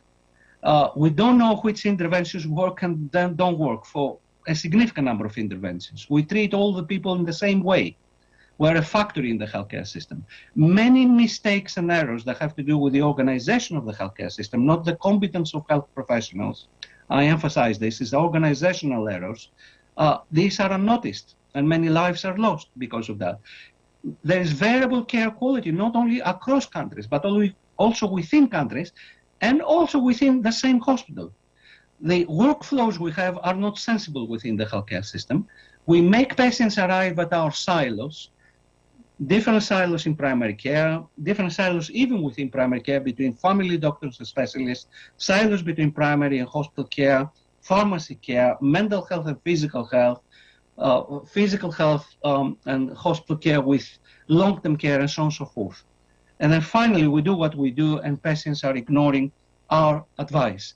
And therefore, if we need to think post-pandemic, we need to think of a healthcare system that will be proactive, engage not only with primary prevention, but also secondary and tertiary prevention, engage with real-world assessments of what works and what doesn't work, create a safe environment for us as patients and users of our healthcare services, be more personalized, be more integrated, use data and modern technologies to reduce quality variations across providers, integrate different levels of care, when this is necessary, and engage more with patients, because we tend to ignore the users of healthcare services, and we don't engage too much with patients suffering from chronic conditions. So what we can do at a European level, a global level? Now, Europe was very late in responding to the crisis. You can see here the cover page of La Repubblica, a well-known Italian newspaper. You can all understand the title, the headline news, La Brutta Europa. And the Italians suffer quite a lot because of the inefficiencies of the European system. You remember banning of exports by Germany and France and the Czech Republic. They banned all exports in the first 2 months of the pandemic. They eased, of course, afterwards, but panic prevailed in Europe. There was no leadership at the European level. As I said, there was no leadership at the G7 and G20 level. But then lately, Europe got its act together. We can see here the President of the European Union arguing that for her it is crystal clear that we need to build a stronger European health union. And certainly, we do need to build stronger European health institutions, and that's what the European Union is trying to do now. They're trying to enhance the European Medicines Agency to be more active in terms of coordinating clinical trials. During the first month of the pandemic, we have seen the emergence of more than 5,000 clinical trials, most of them sponsored by the public sector. The private sector followed, and it's more dominant now. But we have seen the value of the public sector in the beginning of the pandemic with clinical trials and also with sponsoring of vaccine development with mostly public money in the early phases of the pandemic. And now the European Union, they want the EMA to play a bigger role in coordinating clinical trials and have a bigger role in issuing advice for medicines, and also coordinate better all these studies monitoring vaccine safety and effectiveness, and have a bigger role in terms of vaccine shortages. The European Union is seeing a bigger role in terms of the ECDC, improving its functionality and establish a network of reference laboratories. All these are fine. And then the biggest development is the emergence of a new authority, the European Emergency Preparedness and Response Authority, HERA, which will be responsible for developing new medicines and expand EU manufacturing capacity, because we're currently heavily dependent on India and China and Southeast Asian countries in terms of raw materials. 80% of the raw materials we're using for the production of medicines in Europe is coming from Southeast Asia, and there are significant also political and geopolitical issues that we have to address.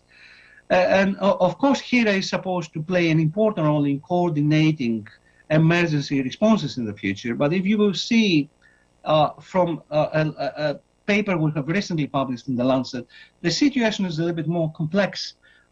HERA, of course, will play an important role as a preparedness and emergency authority, but there are important issues on how HERA is going to be connected with the Directorate General for Health in the European Commission, with the EU Civil Protection Mechanism. Are there going to be any overlaps with the ECDC or coordinations? What about the Directorate General for Research and Innovation in the European communities, and how this is going to interact with HERA? Because DG Innovation is also responsible for financing research and development, and HERA will be responsible for financing research and development. And then finally, how HERA is going to interact with the European medicines agency. So it's not just improving a few functions with the within the European Commission and the European Community Framework, is how the new agency is going to interact with pre-existing institutions. Are they going to develop symbiotic circumstances or antagonistic relationships? And of course, the big missing element here is the World Health Organization. There is nothing about the relationships between the European Union and the World Health Organization, because Europe is not only the 27 member states. Within this framework, the World Health Organization has established a new commission, the Pan-European Commission on Health and Sustainable Development, chaired by the former Prime Minister of Italy, Mario Monti, was the scientific coordination of this commission. And we looked into a number of policy challenges, including issues related to inclusive societies, global public goods, how we can reform the financial system, how we can improve innovation and implement innovation in healthcare, and finally, the most important element, how we can implement one health approach that is not only focused on health threats, takes into account climate change, zoonosis, antimicrobial resistance, and encourages government to make commitments to address these issues at the same time. And what we examined was issues related to the macroeconomy, for example. What policies will restore growth and employment under the pandemic circumstances, support the pandemic? How can debt be managed in the long term, taking into consideration trade-offs such as retirement age, pensions funds, and taxation? So the debt issue will come up again. So the rules have been relaxed within the European Union, but for how long? And there will be new political dilemmas in terms of managing debt. What about the future of work? We have seen the potential of teleworking, the potential of the use of big data, use of artificial intelligence, which creates new opportunities, but also challenges for business, society, and governments. But how will and should governments and businesses and labor respond to all these changes in a defensive way? Does the crisis pose a challenge to modes of liberal capitalism and profit maximization, or are the score the need for them? So are we going to see new models of capitalistic development, or new models that are going to creatively disrupt capitalistic development as we have seen it over the past many decades? What about issues of inequality? Inequalities increased within our countries and across countries during the pandemic. There's a big demand for redistribution, for wealth redistribution. But it will be very difficult to address this issue with a significant debt in particular countries. And revenue collection will make it even more difficult. But the moral argument is there. We have seen that the wealth of the billionaires has significantly increased in all major economies during the pandemic. So we cannot just ignore this claim for wealth redistribution at a global level, at the national level. So the progressive agenda is no longer, in my opinion, personal opinion, a utopian agenda. And then finally, it's not only about economics, but it is related to economics. What are we going to do with climate change? And of course, there will be tension in the political mind, because the pressure post-pandemic will be to rebuild the economies and rebuild incomes. Should we care about climate change, therefore, because that will require changing the economies, having green economies, not just rebuilding economies with business as usual? How are we going to resolve this tension? Because we'll need to invest more in green economies, and politicians might be reluctant.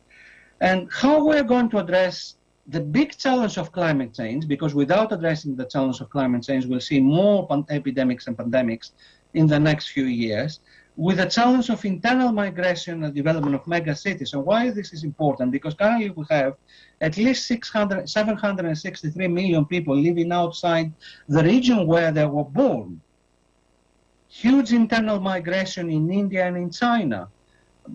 Hundreds of millions of people in India and China will move from rural areas to urban areas over the next 10 years.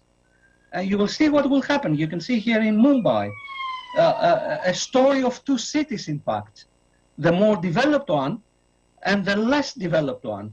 And where is more likely to see the emergence of an epidemic? In the less developed one, but the city is interconnected. The two faces of this city are interconnected. And why is this important? Because as people move from rural areas to urban areas, we have an urban development which is anarchic.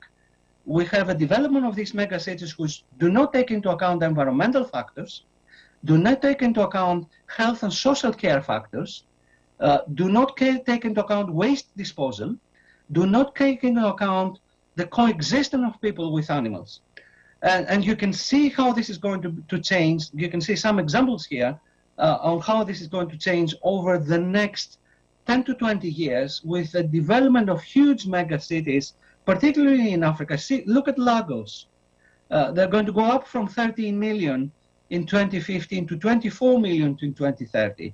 Look at Shanghai from 23 million to 30 million. Or Manila will continue to grow from 13 million to 17 million.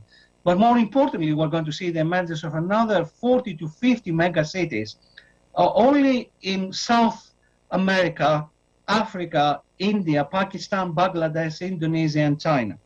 And you can see the growth rate in particular cities over the past 40 or 50 years. Stabilization in the old mega cities like Paris and London and New York, but a huge growth elsewhere, particularly Southeast Asia. And therefore, that will require global policy responses, and I'll finish with that. We do need to think about the development of a global health board under the auspices of the G20 to promote a better assessment of the social, economic, and financial consequences of health-related risks, as we have done with the financial system and the development of a financial stability board. We need to have a similar board at the G20 level to be in a position to assess the social and economic and financial consequences of health risks. Second, as many argued, possibly a pandemic treaty will be required that will be truly global and enable compliance and sufficient flexibility. But at the same time, there are big question marks. Will China adhere to a pandemic treaty or Russia adhere to a pandemic treaty? More importantly, we do need a global pandemic vaccine policy. We have to face reality. We don't have a global pandemic vaccine policy here. It's all about inequalities. And although we have an excess capacity in terms of vaccine production now, we have seen that the vaccine sharing schemes are lagging behind. Many countries in Africa and Southeast Asia lack access to existing vaccines, which can be produced in sufficient quantities because there is no political will. And finally, we do need to have a pan-European network in terms of disease control. The European Center for Disease Control, in my opinion, has to become truly European, including all WHO member states in Europe. Not only the Western European countries and the Central European countries, all European countries. We do need to have a European response to the next pandemic, not only a European Union response. But in order to do that, we do need to do better in 4 fronts. The first one is social and microbial epidemiology. What if we knew where, when, and how infectious disease threats will reemerge over the coming decades? We do need to invest in social and microbial epidemiology. How can we exploit genomic big data? And that's going to be the topic of the next presentation, spanning entire viral families to transform future biomedical countermeasures development to be able to respond more quickly should there be an outbreak. How can we do this? In terms of social and behavioral change, what are the behaviors and practices that elevate the risk of spillover of, for example, zoonotic threats? What interventions work best to slow down or stop the transmission of pandemics at an early stage? That's what politicians and scientists need to know. How might we mitigate the impact of infodemic in responding to the spread of infectious diseases? Because infodemic is very important, in particular environments. Not in your country, you did extremely well on this front in Portugal. And then, how can we go beyond the traditional definitions of hygiene and preventative health within our countries? Because many people think that prevention is about keeping distances, wearing masks and washing our hands. It's not only about that. There are different levels of prevention in the healthcare system from primary to tertiary that we can implement that require also clinical intervention and clinical involvement. And how can we prepare the health system to respond better in the next pandemic? And do we need to have a classification of the healthcare systems by the World Health Organization, have stress tests for the healthcare systems as we do with our banking system? Why don't we have stress tests for the health system to see whether the health systems are better prepared to address the next pandemic? And in terms of economics, the big question for politicians is how we can reduce the cost of the interventions. Are there clever policies? Can we have better modeling in terms of the best economic policies and monetary policies in pandemic responses? Or not, we're just throwing money to the economy without targeting particular sectors in the economy, or even worse, without targeting the most vulnerable in the economy, or those who can innovate mostly in the economy. And finally, how might we make sure that the rapidly changing nature of the pandemic risk is properly priced into global financial systems? Because the global financial systems are not dealing with the rapidly changing nature. They're panicking. And I won't be surprised if in the next few years, the big financial institutions or big banks will start employing epidemiologists and economists and statisticians and big data experts to produce better modeling, which is not only going to rely on epidemiological predictions, but also economic predictions, behavioral science predictions, on embedding the pandemic risks into their financial modeling. Final remarks. The pandemic uncovered structural and chronic vulnerabilities of our healthcare systems, but also our welfare systems. There is now a narrow political window of opportunity to implement the need in reform. And I'm referring to a narrow political window of opportunity because in the political cycles, there is a pandemic fatigue and there's a healthcare system fatigue as well. Politicians want to move on. But if we don't put pressure on politicians to introduce changes and learn from this pandemic, it's going to be another wasted crisis. And what can we do, therefore, this is the big question, to harness reform and innovation so that we have the appropriate political responses over the next few months because of the political fatigue, because we simply cannot afford to falter again. We cannot afford to make the big mistakes that we have made in the management of the pandemic over the past 19 months. Thank you very much for your attention. Thank you. Thank you, Professor Elias, for your interesting approach to this theme. I will now pass to Luis to present our discussion. Thank you. Good morning, everybody, and thank you again also, Professor Elias, for this mind-challenging presentation. And we'll pass to Tiago Nascimento, that is our discussant. He's a head nurse and master in nursing management in Santa Casa da Misericórdia de Lisboa. He's specialized in community health and also teacher in Lisbon Nursing School. He has research interest in quality, human resources in healthcare and information systems, and this awareness of the health system and the major concerns of the health system probably will be important inputs for the discussion of this mind-challenging, as I said, presentation from Professor Elias. Thank you. Tiago. Good morning, everyone. It's a pleasure to be here. I would like to compliment Professor Elias because it was truly a masterclass, and it was really a pleasure. I believe I have now more doubts that I have when I entered here. So it's a little bit difficult to put everything on the table, but Professor Elias discussed here a lot of questions. He brings us his international experience and the importance of the resilience and the sustainability about in this post-COVID era, and of course the changes in healthcare systems. So he raises a lot of issues about the knowledge translation, and I believe the knowledge is the more important thing to retain here. We talk a lot about digitalization, we talk a lot about this role of health information technology, but the question is how we can do this when we get a demographic evolution that raises a question about how older are people. We get a lot of elderly people that don't have the literacy that is supposed to get the knowledge to combat or to tackle this infodemiology. So that's one question that I have for Professor Elias.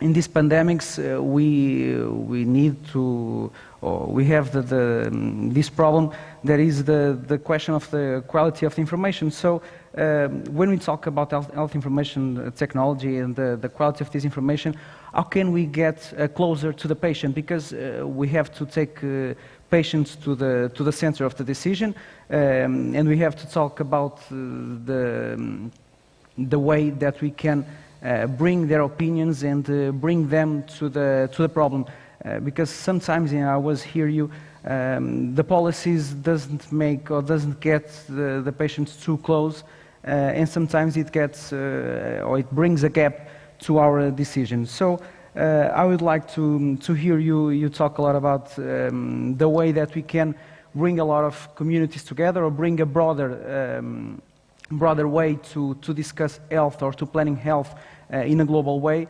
In one of your recent articles, you discuss a concept of One Health, that we have to bring some ministries together in the policies that we make. We have to take not only the health policies, but also the agricultural policies or environmental policies. In your opinion, we can share this knowledge? It's easy to share this knowledge. Which barriers do you believe that, and now we have a lot of money coming to all of countries in Europe, we have a major opportunity to make the difference, to bring this possibility to increase the awareness of population, to increase the awareness of our health systems. How do you believe that we can spend this money well, and we can bring a great impact or effectively a life-changing opportunity to everyone in Europe and, of course, in the world? So I don't want to steal more time for the coffee and for everyone. So this will be my two questions, and thank you very much for your presentation. It was truly an honor to be here. Thank you. Thank you so much for this and for your very important remarks. I will be very brief in terms of patient engagement. I think the major challenge is that is the paternalistic nature of medicine and healthcare in many healthcare systems. So we tend to ignore the patient in many healthcare systems. This is not the case everywhere, but we can see this in everyday medical practice, that we are running from one consultation to another. When we're discharging patients, we don't spend enough time. We don't try to explain what we have done, why we have done the particular medical actions, what the patient has to do.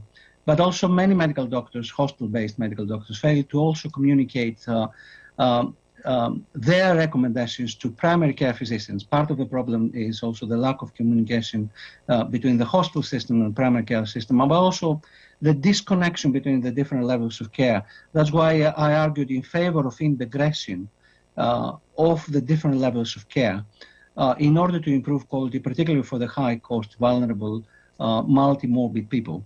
Now, this is going to be a very difficult exercise, and probably we'll need to run another seminar on how we can get a better engagement with patients, which also involve significant investments in terms of educating them in managing their diseases in cooperation with their doctors and nurses and our other healthcare professionals. But it's a major task for the next few years for most healthcare systems. In terms of the bigger question you have posed, political question, the One Health approach and the EU funding, one thing that the EU has got right is that they are allocating a significant part of these EU funding subsidies to the green economies. So therefore, much will depend on the use of these funds by individual governments, by your government, how you're going to invest a significant part of the EU subsidies in terms of remobilizing and rebuilding your economy, but an economy that will be more respectful to climate. And at the same time, you're getting quite a lot of money to rebuild and enhance the healthcare system. And the question here is there a plan? That's the big question for politicians. Is there a plan to reconfigure the healthcare system to make it more efficient and more effective and more user-friendly? And within this reconfiguration, to use effective healthcare technologies and evidence-informed policies to maximize the potential for better access to healthcare services and more efficient delivery of healthcare services. Now, I'm not in place to say a lot about your own country, because all these policies are going to be context-specific.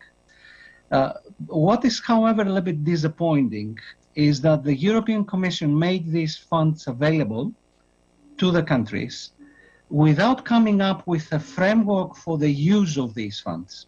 So the European Commission has received requests from the member states and has approved of all these requests, to the best of my knowledge, but they should have done this within a framework for reconfiguring healthcare systems across the EU member states in a way that could maximize their potential. So it's now being left to individual governments to define priorities. It is highly likely that these priorities are going to be disparate across the 27 members of the European Union. And it is highly likely that the responses are not necessarily going to be the appropriate ones. Again, I'm not referring to Portugal. You may get it right in Portugal, but not 100% certain that other governments will get it right.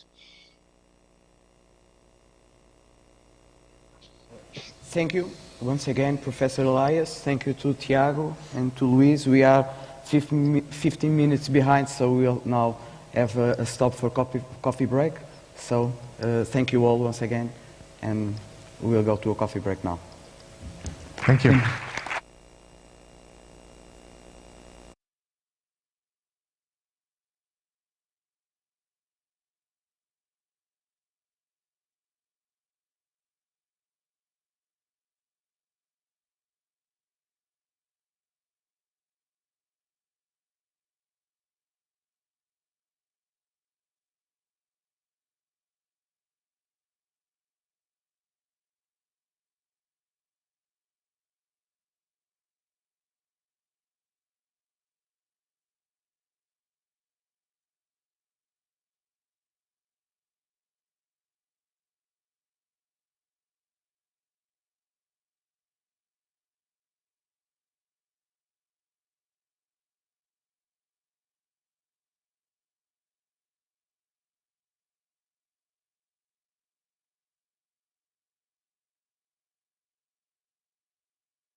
Podemos começar, acho que sim. So good morning, everyone. Thank you again for being here online and also we are going to our third session with Mitchell Weiss, and the talking will be about solving big problems post-COVID with innovation leadership learned during the pandemic. We have the honor to have with us Mitchell Weiss, that is a public entrepreneurship that has worked and is working in Harvard Business School. Is a faculty fellow, and he has engaged and put in place the public entrepreneurship course that is one of the most popular among Harvard Business School. He has many activities. He's being responsible also for Young American Leaders Program, and has been involved in many activities, and I think he has an overview from the different perspectives, from business, from science, technology, that could be very helpful for then have the discussion here with my colleague, Ana Maria Santos, that is a Deputy Coordinator of Public Administration at University of Lisbon. So without further ado, I will pass the word to Mitchell. Thank you, Mitchell. Can you hear us? We cannot. Thank you, everybody, for having me. It's a pleasure, a privilege to be here with you. I have a few slides I'll share along with this discussion, and I'll very look forward to the conversation which comes after. Let me, if it's okay, as a start, let you know what I thought we might cover in our discussion.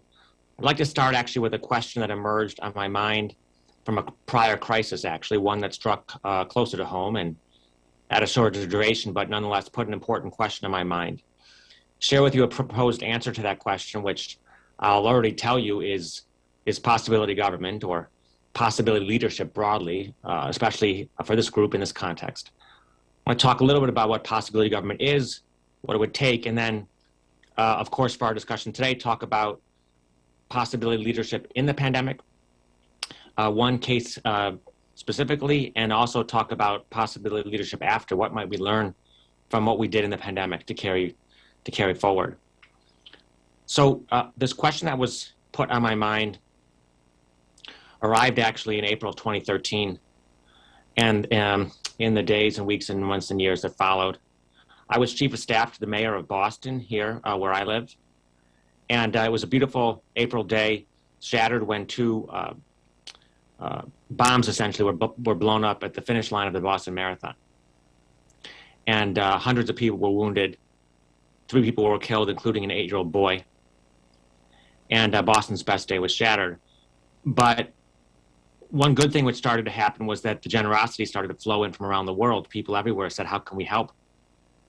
Now here in the United States, when that generosity starts to flow after events, horrible events like this, what typically happens is the big local established institution in town, the big community foundation, collects and distributes those monies.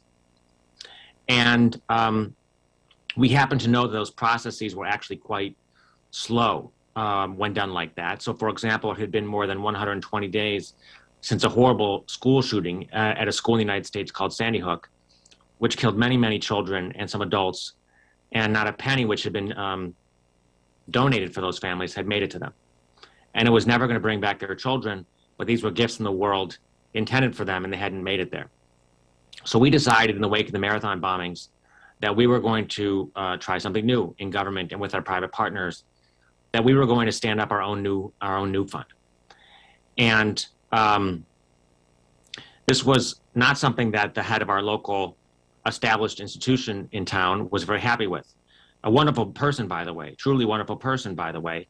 The next morning after the bombing, when he learned of our plans to start something new, he was yelling at me over the telephone while we waited outside of hospital rooms to visit survivors. He said, you can't start something new. You'll raise less money. You can't start something new. Well, we did. We were up and running with One Fund Boston, as it came to be called, that night, with a one-sentence website and a PayPal link. Eventually, we collected and distributed $60 million in 75 days, so private money, all collected by government and with our partnership with the private sector. But $60 million collected and distributed 100% of it in 75 days. And it made it the fastest relief effort of its kind in the history of our country. And a year later, 2 survivors of these attacks asked me to tell them a longer version of the story I just told you. How did the One Fund come to be? And I said to them, it's not my story to tell. I didn't put my life at risk. I didn't save anybody's life. I didn't get hurt. And they said, you have to tell that story to other people. You have to show people that government can do new things. So I've been left with this riddle now for like the last 8 years. And it was on my mind, of course, the beginning of the pandemic and during it, and now here while we're still amidst it, which is it really? Is it what the foundation head had said and most of us have experienced, which is that government and its partners often can't do new things? Or is it what the survivors had witnessed and experienced and benefited from? We can, in fact, do new things. We can't solve public problems anymore. And so this is the question I've had on my mind all this time and through to today. And the question that set me actually on my work here at Harvard Business School and then sent me around the world to study episodes of government engagement on new problem solvings. New problem solving. Can we solve public problems anymore? Can we solve public problems anymore? Can we solve them after the pandemic? The question that looms large for us today, all the other problems that will face us, public health and otherwise. And I have come around to an answer. And that answer, I believe, is yes, if. And the if is if we move on from something I call probability government, where we do things that will probably work, but they lead to middling or mediocre outcomes, if we're being honest about it. And we move towards, in more instances, in more geographies, at all levels of government, on more issues, towards possibility government. Possibility government, where we do things that will only possibly work, which means, and I realize this is daunting, especially in these moments, they probably won't work. But the few that did would be transformative. This is the realm of the entrepreneur. Most new ventures fail, but the ones that succeed are ultimately transformative. And I believe that we need to make this shift, again, not in every instance, but in many more, if we're really going to solve the problems that face us. And for our conversation today, I think we should think about that certainly as possibility government, when it is government administrations, public health authorities that are taking these actions, but we can also think about it more broadly, that to lead in an age of uncertainty, what's going to be required from all of us, whatever our sector, is to shift from a mindset of probability leadership, again, where we do things we've seen before that sort of work, but if we're being honest, aren't quite up to it. And if we move towards doing things we've never seen before and are only just now being tried. But if they did, they would actually solve the problems that face us. That's what I think it will take to solve the big problems, coming out of this pandemic. So what would that take? What would that look like? What would that be? I think 3 major steps. First, we would need, if we stick with the government metaphor for a moment, we would need government that can imagine. I believe deeply that we need new ideas. I believe many of our governments around the world at all levels have become very, very proficient at basically making choices. And they've lost, in many regards, over the years, their ability to actually create choices, to come up with new ideas. And the design thinkers and others would remind us that, well, of course you need an apparatus for making ideas. You need an apparatus for actually creating ideas in the first place. And so we need to learn a set of skills that will generate longer lists of ideas for us. We can deploy human-centered design, citizen-centered design, a whole host of other skills to do that. But I think that would be step 1. We need new ideas. I'll give some examples of this in a minute from outside the pandemic and then certainly from inside the pandemic. If we had new ideas, we would need to be able to try them. We need to be able to sort our bad new ideas from our good new ideas. And to be clear, if we get a lot of new ideas, there will be bad new ones. So we need to sort the bad ones from the good ones and ultimately find ways to take on riskier projects. Again, they're risky because they're new, without taking on more risk. We can't ask governments to take on a tremendous amount of more risk, of course, given what they are and the situations they're facing. But can we get them to take on riskier projects? And there are methods for doing that. And I believe we can borrow from the world of hypothesis-driven entrepreneurship, the scientific method, lean startup, call it what you will, but essentially experimenting our way through uncertainty and resolving these uncertainties through action. And I'll give some examples of that, but we need government that can try. And then if we had those ideas and we were able to try them, we would need actually to be able to scale them, ideally to population scale. And I think there are some methods in the world of platforms and platform thinking to borrow from. I know those are fraught, but if we begin to think of government not always as something that just provides service, but as Tim O'Reilly has described it as government is,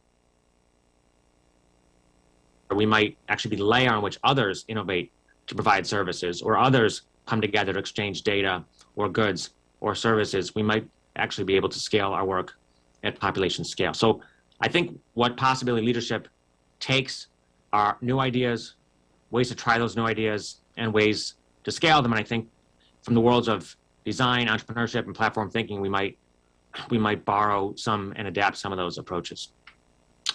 Just to be concrete for a moment, in the United States, we have a part of our U.S. military is called the U.S. Special Operations Command. This is the part of our U.S. military that oversees, in many ways, our most elite warfighters.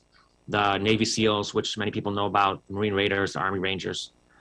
And there's a gentleman there named Hondo Gertz. Hondo was in charge of all the acquisition, basically, for this command. So equipping America's most elite warfighters.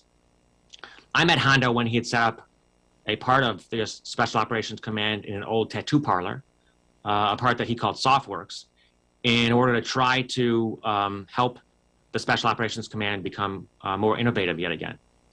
And I met Hondo in particular when he had just seen this person, Frankie Zapata, a French professional jet skier, on a hoverboard he had built.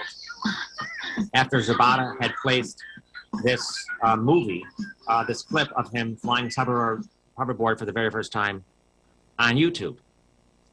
And asked Frankie Zapata actually to come to Tampa, to SoftWorks, and eventually to bring the hoverboard. And I was struck by this immensely, actually, because you could ask yourself, why would the U.S. military, leaders in the U.S. military, which spends more than $600 billion a year, which has at its access our DARPA, our Advanced Research Agency, which has led to the invention of some of the world's most amazing inventions, the internet, GPS, etc. Why wouldn't we have the R&D apparatus of our private industry partners and in the Boeings and the Raytheons? Why would Hondo Gertz be looking for ideas for America's most elite warfighters on YouTube? And the answer, of course, is that agencies, organizations, over time, can become overwhelmed by the problems that face them at hand, by the day-to-day, and have a harder time looking towards the future. The answer is, of course, that they can become more homogenous, and they need a diversity of ideas. The answer is, of course, that they can become risk-averse, and so people think new things can't be tried, so why would they think those ideas up anyway? And Gertz was willing to look almost anywhere in order to get out from under those limitations and lengthen his list of ideas. So we need new ideas. Gertz went looking for them on YouTube and other places. We can look to them for data. We can look to them for action. But we do see public leaders all over the world trying to lengthen the list of ideas. As I said, the next step would be if we had those ideas, how do we try them? This is Gabriela Gomez Montt. Gabriela led an office in Mexico City called Laboratorio para la Ciudad, Lab CDMX, Lab for the City. They faced an issue in Mexico City, a megalopolis, where they had 30,000 buses, street buses, minivans, and no comprehensive bus map. So first day at a new job, first day at a new school, how does one get there by bus? Well, Gabriela and her team had come up with, actually were suggested an idea to essentially crowdsource a bus map. It had been tried in developing countries, never done in a developed context like Mexico City. Could we crowdsource a bus map? Could we put citizens on buses with their cell phones, have them ride the buses, have the cell phones upload data, and essentially tell us what the bus routes were? Now, when she undertook this, Gabriela told me, she knew at the beginning 1,000 things could go wrong. 1,000 things could go wrong. People might not show up to crowdsource. If they did, their phones might not upload data correctly. If they did, the data might not stay updated. People might not use this. So did Gabriela just give up? Did her team just give up in the face of 1,000 things could have gone wrong? No. What they did was run a series of experiments, modest at first in scope, in order to in each instance resolve one of their specific uncertainties. So in the first instance, they used an off-the-shelf app to see whether or not they could even get people to report this data on buses. Later, they built their own app to see whether they could actually use it in formal stops. Later, they ran a subsequent test to see whether or not the incentives they were providing, iPads, headsets, were the right incentives to induce people to ride these buses. A series of modest experiments each time to resolve a particular uncertainty they had, one of these 1,000 things that could go wrong. A hint at the method, this build, measure, learn methodology that can be used to resolve uncertainties and used to try new things. A third example, in Tbilisi, in the Republic of Georgia, more broadly, they were worried about property rights, about the Russians incurring on their property rights. They were over the border, about, in some cases, corruption in their own government, leading to people losing access to property or having to worry about it otherwise. They leveraged the Bitcoin blockchain, believe it or not, in order to register a property title out to the blockchain. And in doing so, what they were doing was leveraging platform thinking and saying, as a government, we don't need to have only our government officers, accept and certify a title. We can actually harness, in this case, people in a distributed network in order to do that work for us and with us. So a harnessing of platform thinking. How are we the foundation that connects others to exchange information, data, or innovate on top of what we're doing? So 3 examples of possibility government from far outside of our work on the pandemic. An example now from the pandemic itself, which again, I think demonstrates each of these 3 elements. In Singapore, when in January of 2020, they identified their first case of COVID, they unleashed the full suite of pandemic response measures that they had been well aware of from SARS and MERS, the tried and true measures, if you will, the quarantining, the isolation, the human-led contact tracing. At the same time, and actually the very same day they unleashed these efforts, Jason Bay, who you see here in the middle, and had an idea. Actually, it wasn't quite his idea, but it was one he'd heard of. I'll tell you about in a second. But the idea, from where? But the idea was that maybe we could use signals between cell phones, maybe Bluetooth even, in order to detect proximity and duration and build a system of digital contact tracing. Many of you are aware of these efforts by now. But at the time, it was obviously quite new and novel. And Jason pulled over to the side of the road to text a friend of his at the Ministry of Health. He led the Digital Services Agency at GovTech Singapore, their digital transformation agency. He pulled over to the side of the road to text a friend at their Ministry of Health. Have you done this? Have you seen it before? Might it be useful? No, they hadn't done it. Yes, it might be useful. It's worth a try. So Bay and his team at GovTech Singapore spent the next 8 weeks racing to build what ultimately became the world's first nationwide Bluetooth contact tracing app, Trace Together. Now, I point this out to say it has all the hallmarks of possibility government, I think, in many ways that we just described. And so the idea of digital contact tracing came from several corners, some computer scientists, but in addition, where Jason had heard of it from was in part from a high schooler named Rohan Suri, who lived in the United States in 2015, who had begun with a fellow student developing this idea in the wake of Ebola. So an idea to lengthen their list of ideas from an outsider, in this case, a high school student on the other side of the world. How unusual is that? 1,000 things we can presume could have gone wrong building a digital contact tracing system. Did Jason Bay and team stop at that? No, they started a rapid succession of essentially lean experiments that used, in some cases, what they had around them or very little more. They built quickly essentially a collection of cell phones to see whether they could even detect Bluetooth signals at all and tune the algorithms properly. To do that, eventually figuring out that, they started to place these cell phones around their office to see whether they could detect distance and duration. Eventually they had people move around the office and eventually an army base in order to test and resolve against their uncertainties. It had all the hallmarks in many ways of government that can try, build, measure, learn. And then they made sure to tell people that this actually might not even work, and which is quite remarkable if you think about it, but probably candid when you start out on something new. And thirdly, they leverage platform thinking. They realized that, of course, in order to make contact tracing work, and all of you here know this, that if you're going to do it in a digital context, that detection is going to depend on basically adoption squared. It will be important that everybody utilize this, as many as possible. The idea that we each make each other better off is inherent in platform thinking, that subsequent users make earlier users better off, and they leverage, of course, actual platforms in Android and in Apple's iOS in order to make this work. So an example from the pandemic of a possibility government, a government that can imagine, that can try, and ultimately scale. They offered Trace Together up to the world in April of 2020, and not that many places took it up. In subsequent weeks and months, Google and Apple built out their exposure notification technologies. Many of you know about these. They've been productive. They're also, in some corners, all these things controversial. And for the most of the world who is doing any version of, if you will, digital contact tracing or exposure notification, is leveraging these technologies. But by way of further update and then some reflection here, let me let you know a few other things about Trace Together in case you don't.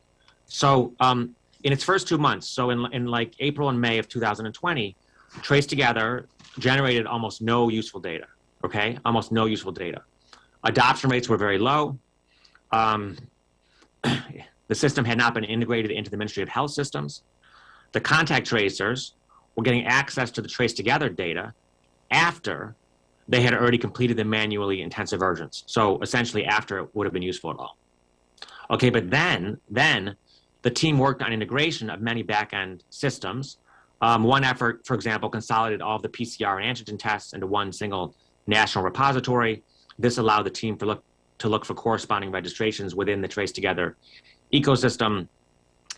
Singapore also rolled out hardware tokens for Trace Together, so it didn't rely on people putting it onto their phones if they didn't want to. They linked Trace Together with something called Safe Entry, which was a QR code location check-in based system. They added in vaccination status and other things.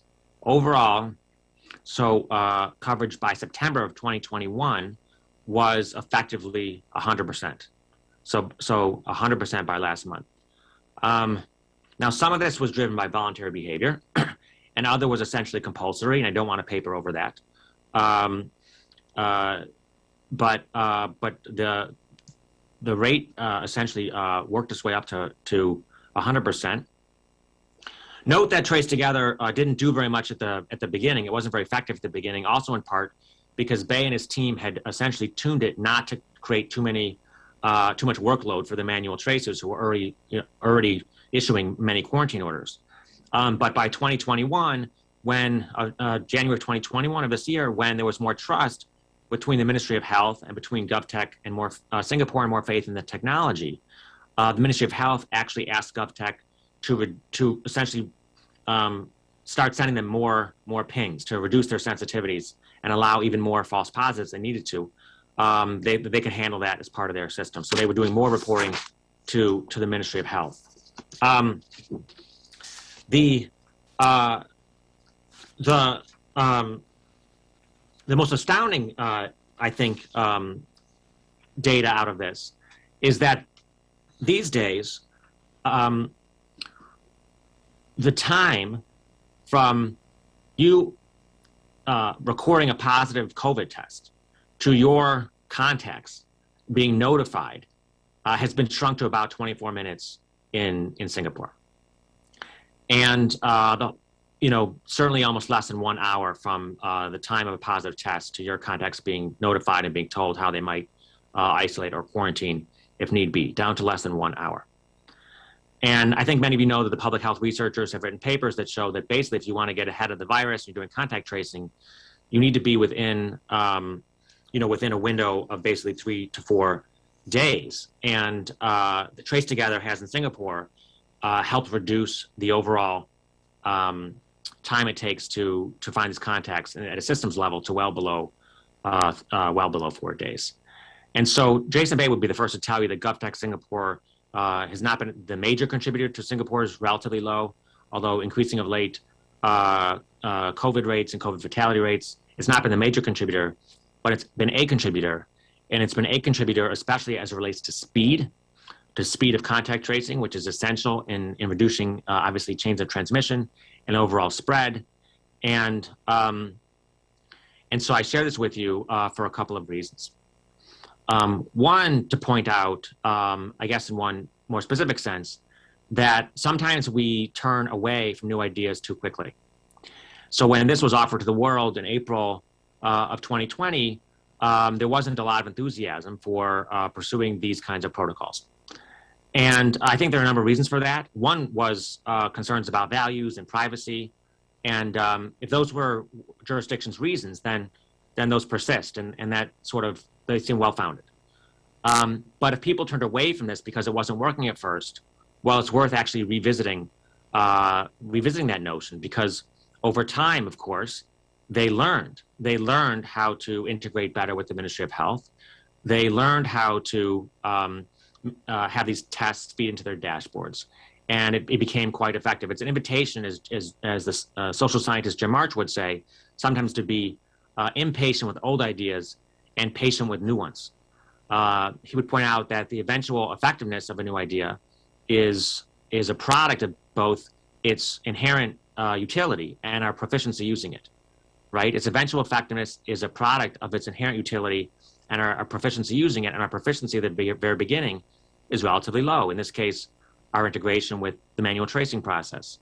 So it's an invitation to say, sometimes when you're running new efforts to solve big public problems, don't turn away from the early data too early, which I know seems a little bit counterintuitive. So I share this episode with you for that one lesson, but also for some broader considerations. You know, here we are at the end of the of 2021 almost, obviously well into this pandemic, and we're asking ourselves, and today we're asking ourselves at this conference, how are we going to be after it? Now, one thing we often hear is that, well, we're all more inventive now. We were all, we became instant entrepreneurs, we broke down silos, we got more creative, and we're all more inventive now. And that would be wonderful if it turns out to be true.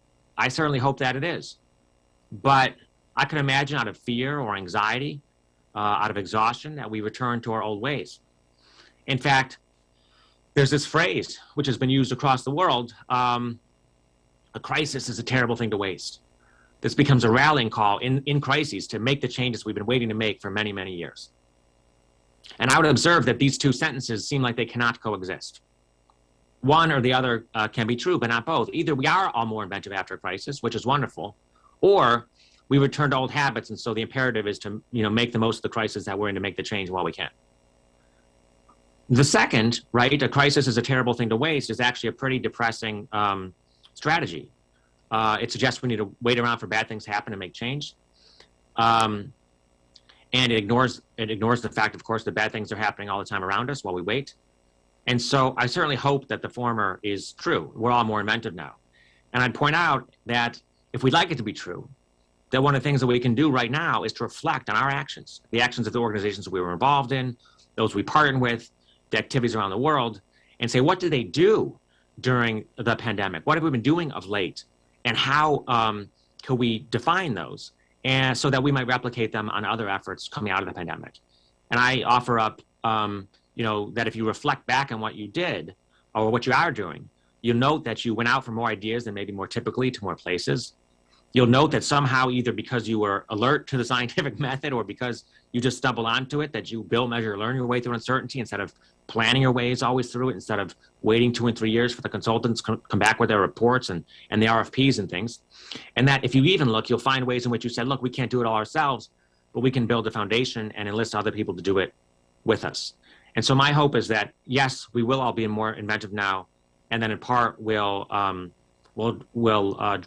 reflect on some of these toolkits that we developed, even if it was just by instinct, and replicate them on efforts going forward.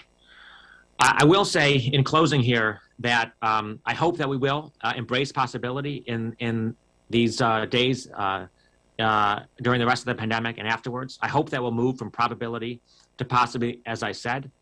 But it's important that we not race past possibility to something else, to something more wasteful, to something more distracting.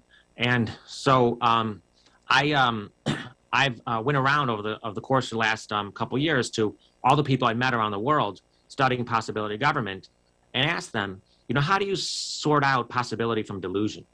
How do we know ex ante and not ex post whether or not something unlikely is still worth trying? And I've collected 24 lessons I included in the book about how we would know the difference, right? Again, between unlikely things that are still worth doing and those that really aren't. And I think if we're being honest about it, in the pandemic, we saw some things that were clearly delusion. Right here in this country, the idea of hydroxychloroquine, or the idea, I'm embarrassed to say, of swallowing disinfectant.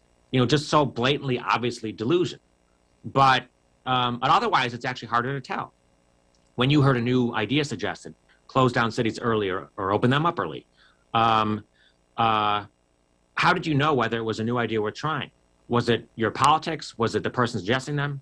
And I think we would do well coming out of this pandemic to have a better set of guidelines for sorting out how it is along the way we know whether what we're chasing is possibility, which I think we must, or whether it's delusion, which of course we should avoid.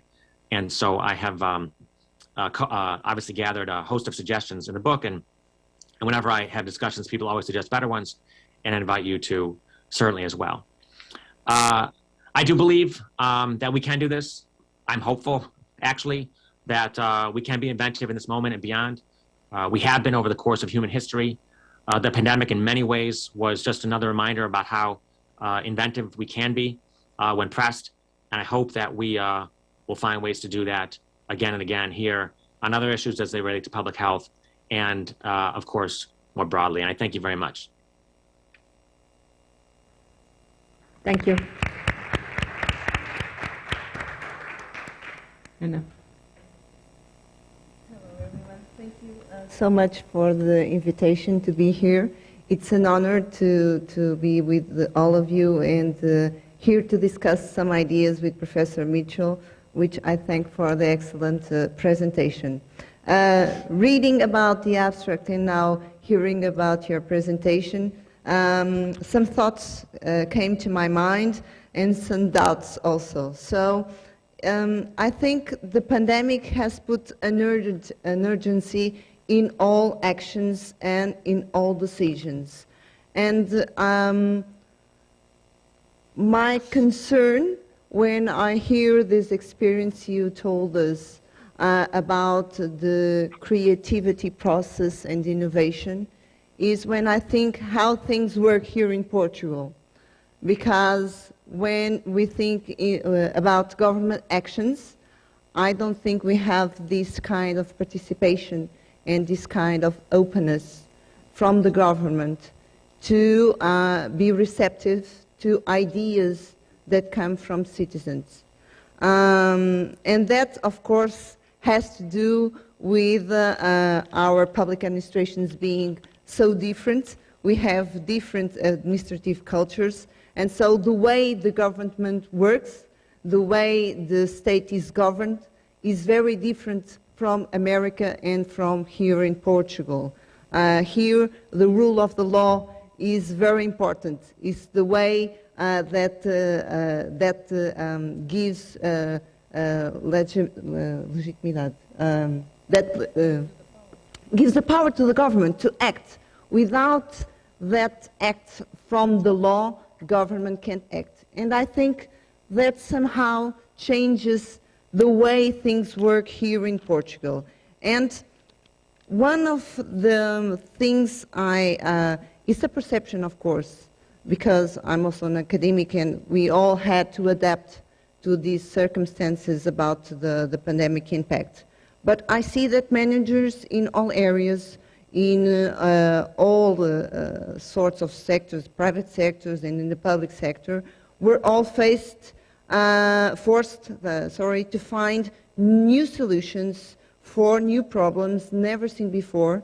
And I think maybe problems have become too big even for governments. So maybe really the solution is to find solutions made or built from bottom up, but that requires a more engaged citizens, a more vibrant citizenship, and also a more informed, but also more willing to contribute to the collective good. And I think for that to happen, we all have to change. And being academic, I try to focus on the new generations. So one of my questions or thoughts I have for you is, should these should skills be taught to lead to a more innovative leaders, to more innovative politics? Should entrepreneurship be taught at schools, at universities? I think so. But I also believe that the pandemic, all this context of the pandemic, made the governance more important than we thought it was. And regarding what scholars say about the public administration models, we hear about the bureaucrat and Weberian model, we hear about new public management, we hear about the reinventing government, it's the face of the American public administration reform. We hear then about the governance models, more participatory models of governance, democratic governance. We hear then about the new public service, the neo-Weberian state, and I ask if your model of the possibility government can, in the future, be considered a new model for the public governance, because the ideas you brought to us here and that are in your book, that I haven't had the pleasure to read all it yet, but are maybe, it's a different mindset for us. So maybe it's normal in America for the citizens to see their solutions, their creative process being applied to solve social problems. Here in Portugal, I don't think we are so used to that, because it's a different kind of government. So do you think that it's possible to put together also creativity with this kind of more traditional kind of organization? Do you think it's possible to mix these two together? And I would also like to ask if it's a concern that I have, that when I was now listening to your presentation, what can government do with all this information that can be gathered from this creative process within citizens? Is there a way to, how to put it, to rentabilizar? Sorry, Professor. Sorry to you all. So if you collect the data, how you can put this in place for next generations or for the society in general? Yeah. Great. Well, thank you again for all those questions, and I see the thread indeed running through them. Let me try to answer them. And firstly, you asked about a new model. You know, could possibility government be a new model for governance? Could it follow on the heels of all these others, new public management, reinventing government, et cetera, et cetera? In some ways, that is my precise hope. I think it should be a new, the model for governance around the world, especially for living in an age of uncertainty. I think it's the right model for that. And I appreciate that you even asked that, could that be an aspiration for such a thing? I do. I think our certain other models are not well suited for the era in which we're living, and that this would be a more appropriate approach. I will say, though, to your question, a couple other things about that. First of all, were possibility government to become the reigning model, if you will, of public administration, it would not, in fact, be new. And the reason I say that is, of course, because ever since governments have existed, they were being invented. They were being invented, right? Every apparatus of government we have today, as you well know, was invented, including all over the world. And so if we had possibility government, in many ways, it wouldn't be new at all. It'd be a return to the way that we had gotten started. And I point that out because people say, oh, government can't be inventive. And by the way, and I'll come back to this, because you mentioned, oh, well, we can't in Portugal, but you do in the US. You're giving us way too much credit in the US. There is a tremendous amount of skepticism for this idea and resistance to this idea in every country in the world, including here in the United States. And so when I face it in the US, you know, we can't be inventive. That's not government's role. Government should be doing that. Government doesn't do that. Government can't do that. I remind people that, of course, this country was born from experimenters. George Washington, our first president, in his first inaugural address, calls this an experiment finally staked in the hands of the American people. 4 of our first 5 presidents in their inaugural addresses called an experiment. And if we look at the history of all countries, you know, many of them have elements of this in the early days, and certainly democracy itself does. So yes, I hope possibility government would become a major way that we run governments around the world. If it did, it would be a return in many ways to our early days when we were all inventors. You asked about whether this could be mixed with the more administrative state, if you will. And yes, it could be, and in fact, it should be. So I would say that although I suggested what we need is a major shift, and I do believe this, from probability to possibility, it's because those things are out of balance right now. We're almost exclusively probability and very, in limited ways, possibility.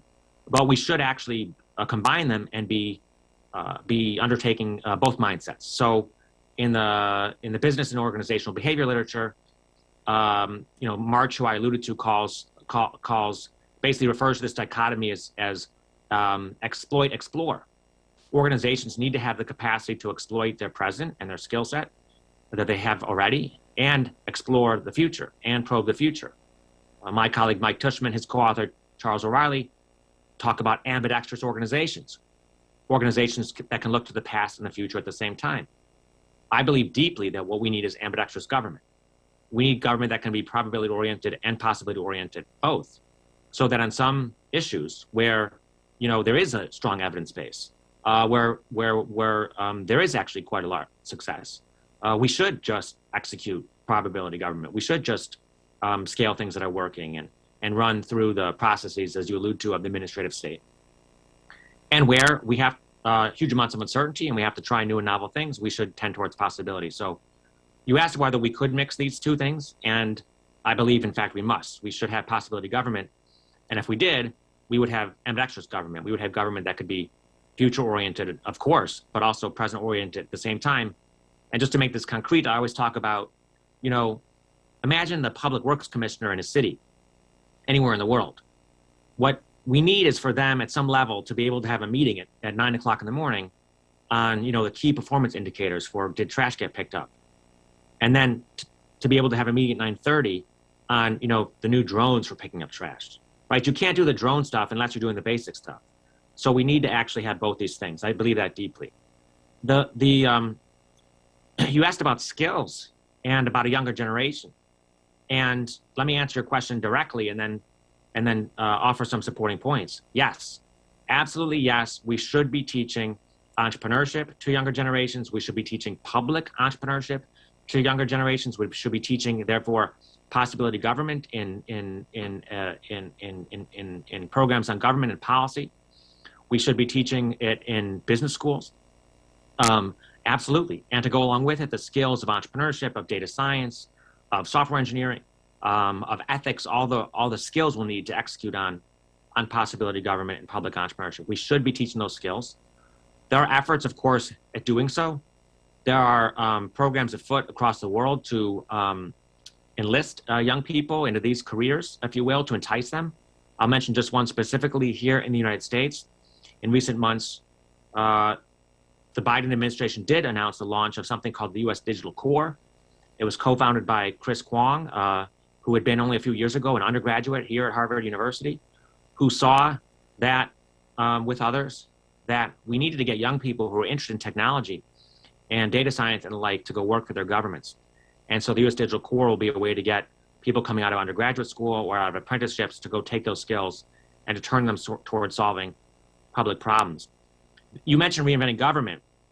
Of course, Osborne and Gabler's book in the 1990s was a seminal piece of this movement, their book by that same title.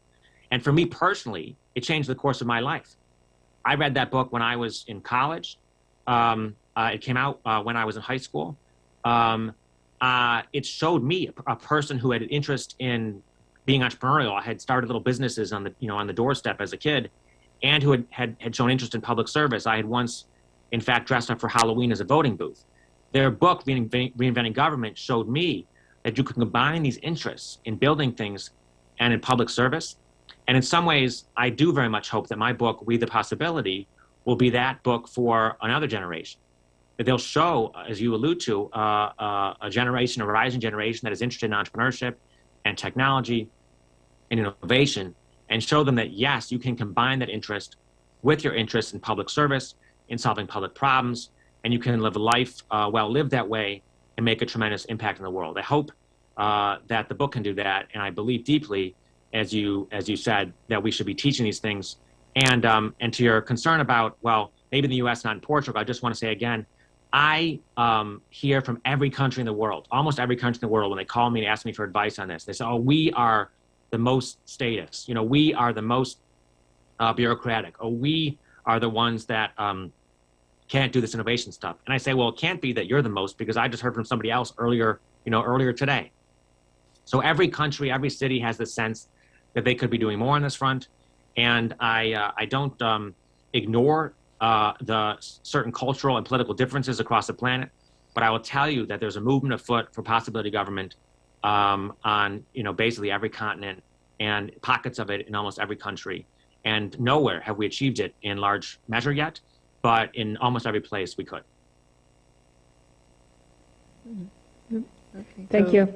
So thank you so much, Professor Weiss, for your inspiring lecture, and Professor Anna for your remarks. And clearly, it's eye-opening for us, because we are talking clearly about the mindset change from probabilities to possibilities, right? And when we think about the possibilities, it leads us to action, to try different things. So thank you so much for this lecture, and we will now go to lunch, and we'll hope to see you back for the afternoon sessions. Thank you so much. Thank you. Thank you.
Bem, muito boa tarde. Vamos então iniciar esta última sessão, mas antes de termos a sessão eu gostaria só de fazer um conjunto de considerações.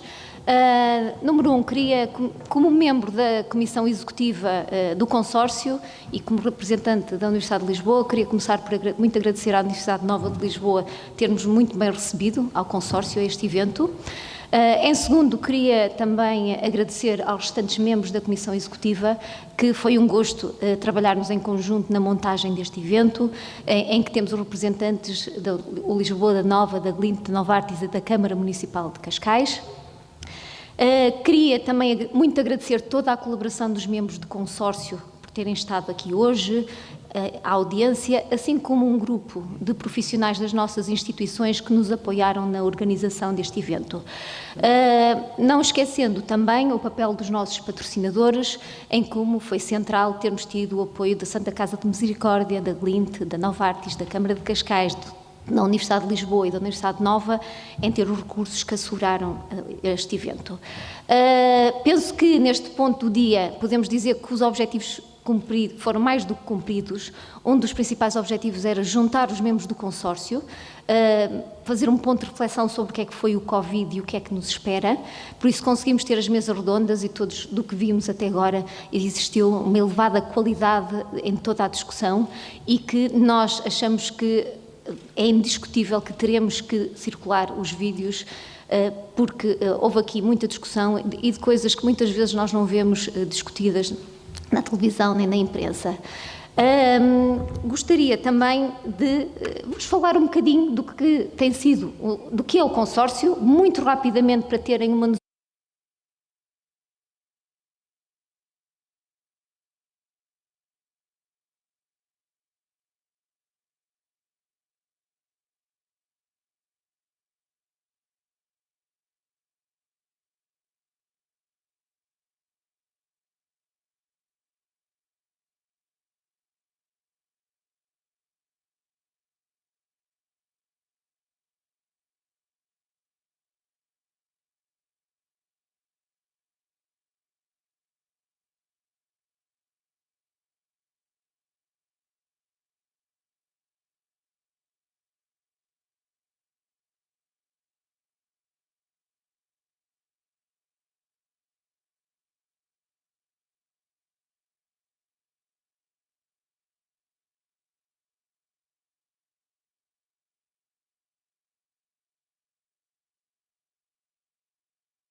E espero que hoje todas as discussões tenham ajudado nessa componente.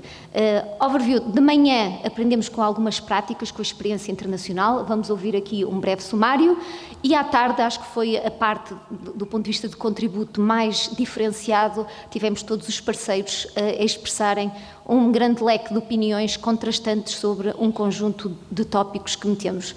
Por isso, agora nesta sessão, até concluirmos o final desta jornada de hoje, vamos ter um resumo que muito agradecemos. Nós escolhemos por definição as business schools, que são pessoas que estão muito mais habituadas a pegar nas diferentes ideias, a sintetizarem e a expressarem de uma forma muito boa em termos de comunicação.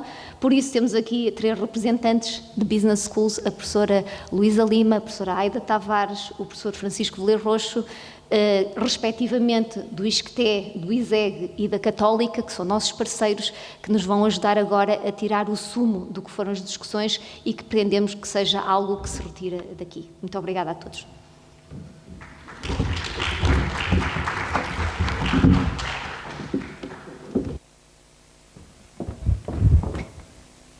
Quer começar?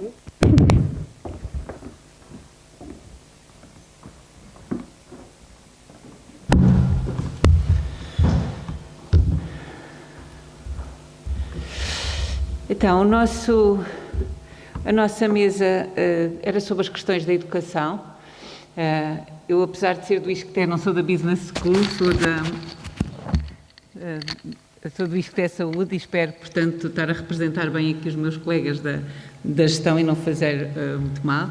No nosso grupo tínhamos a Maria do Carmo Ornelas, da Multicare, a Isabel Pavão de Bartis, da Universidade de Lisboa, o Cristiano Marques, da Glint, a Maria Manuel Vieira, do ICS da Universidade de Lisboa, a Francisca Leite, do Hospital da Luz, o Jorge Carneiro, do Instituto Gulbenkian de Ciência, a Eduarda Marques da Costa, do IGOT, a Ana Costa Freire, da Universidade de Évora, e a Patrícia Silva Pereira, da Escola Superior de Enfermagem de Lisboa. Portanto, era um grupo muito diversificado e que corresponde àquilo que a Mónica ainda agora acabou de falar das características do consórcio.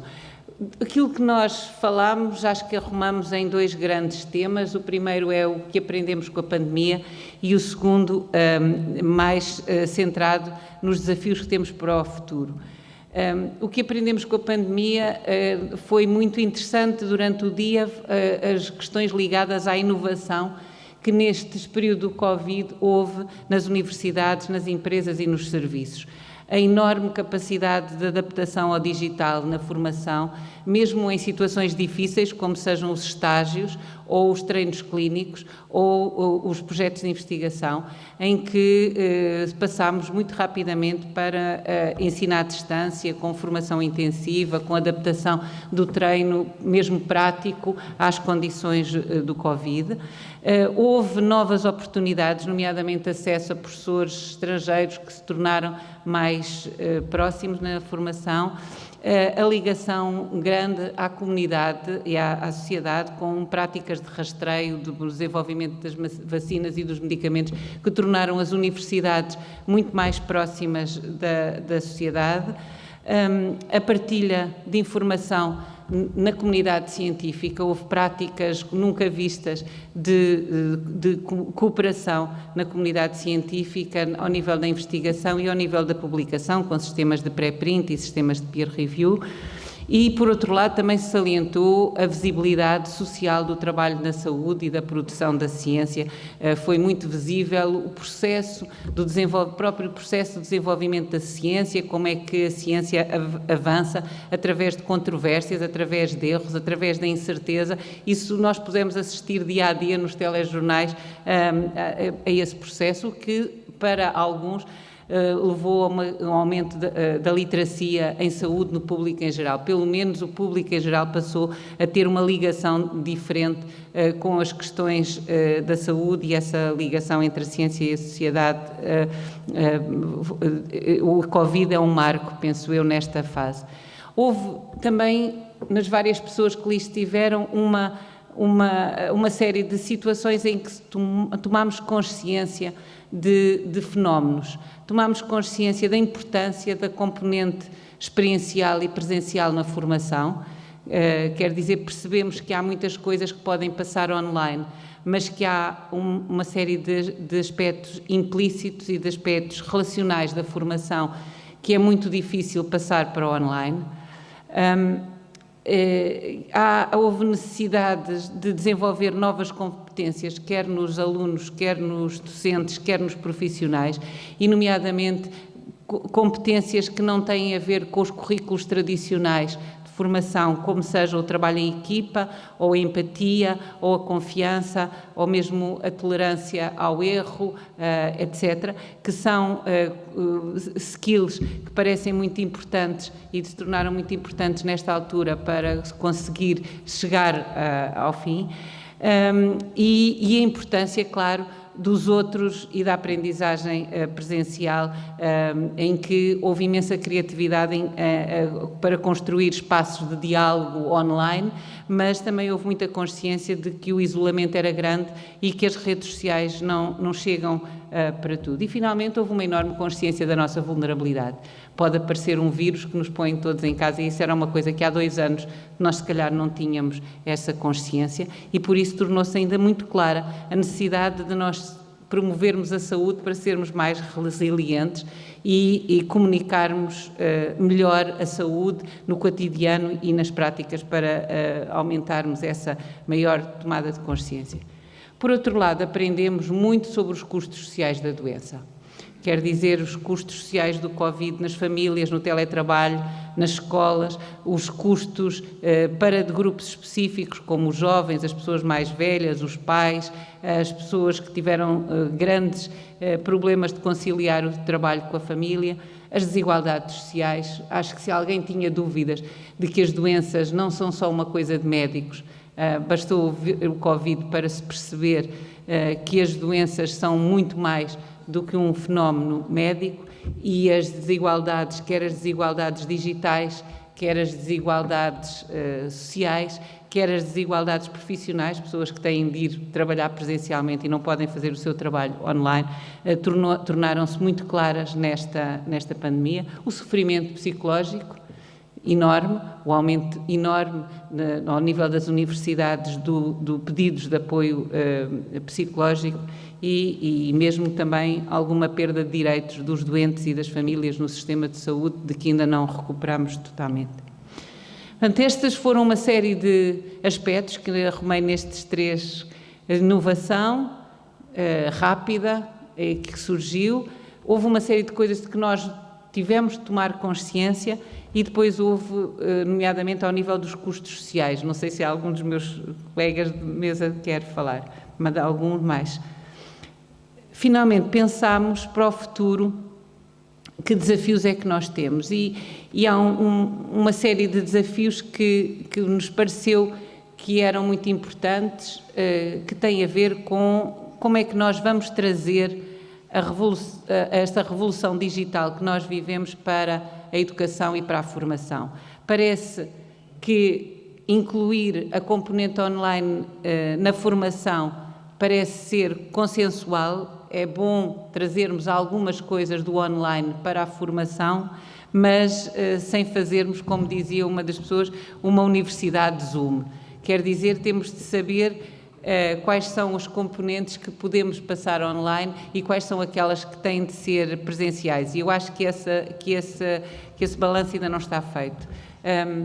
Por outro lado, acho que aprendemos o suficiente para sabermos que as formações online não devem ser iguais em todos os contextos e que, provavelmente, formações online podem ser adaptadas a públicos diferentes e devem ser adaptados a contextos e a territórios diferentes. E, por isso, também percebemos que um grande desafio é saber como é que nós vamos repensar os nossos currículos escolares para as novas necessidades que nós percebemos que temos, nomeadamente para centrar a formação mais na saúde e no bem-estar e também aumentar a literacia digital e outras competências, como sejam as do trabalho em equipa, da empatia, da generosidade, da tolerância ao erro, etc. Preparar as pessoas para a mudança e preparar as pessoas para serem capazes de decidir em contextos de incerteza parece ser um desafio importante para as novas formações que saírem agora do Covid. A segunda grande questão que nos colocamos como desafios para o futuro, eu diria que tem a ver com como é que formar melhor para a saúde.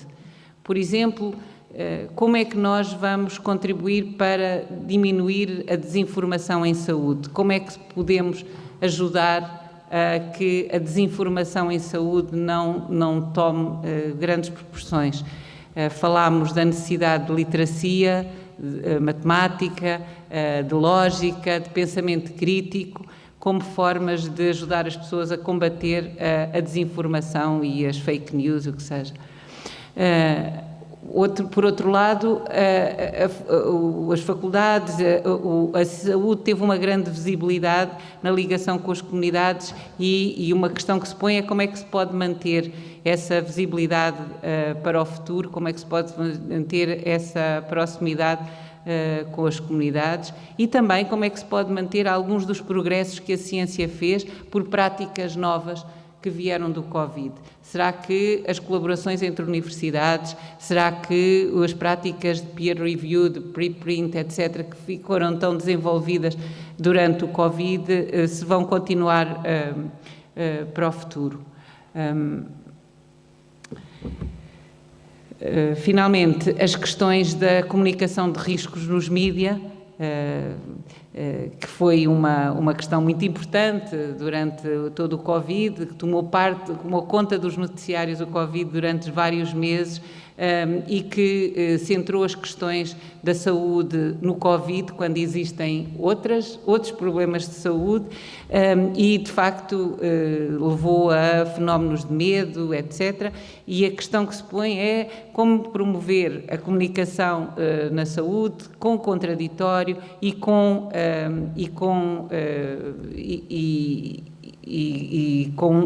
uma visão alargada da saúde que não seja só o Covid. Finalmente, falámos muito de tornar mais integrada a formação em saúde, a saúde ligada às políticas e adaptada aos territórios, e a necessidade de repensar as universidades. Mas houve uma frase que alguém disse e que representa um pouco a nossa posição neste grupo relativamente ao futuro. É que nós mudámos muito e mudámos muito depressa e ainda não fizemos o balanço das alterações que introduzimos, quais é que são boas e quais são as consequências que as alterações que nós introduzimos vão ter a longo prazo, para nós podermos aprender com as melhores práticas. Há muitos dados por aí e temos de os tratar para podermos perceber quais foram as práticas que tiveram, de facto, bons resultados para as mantermos e para mudarmos as outras que não tiveram. Muito obrigada. Não sei se os meus colegas querem dizer alguma coisa. Se eu esqueci algo... Eu também não vejo ninguém. Tá? Ok, obrigada.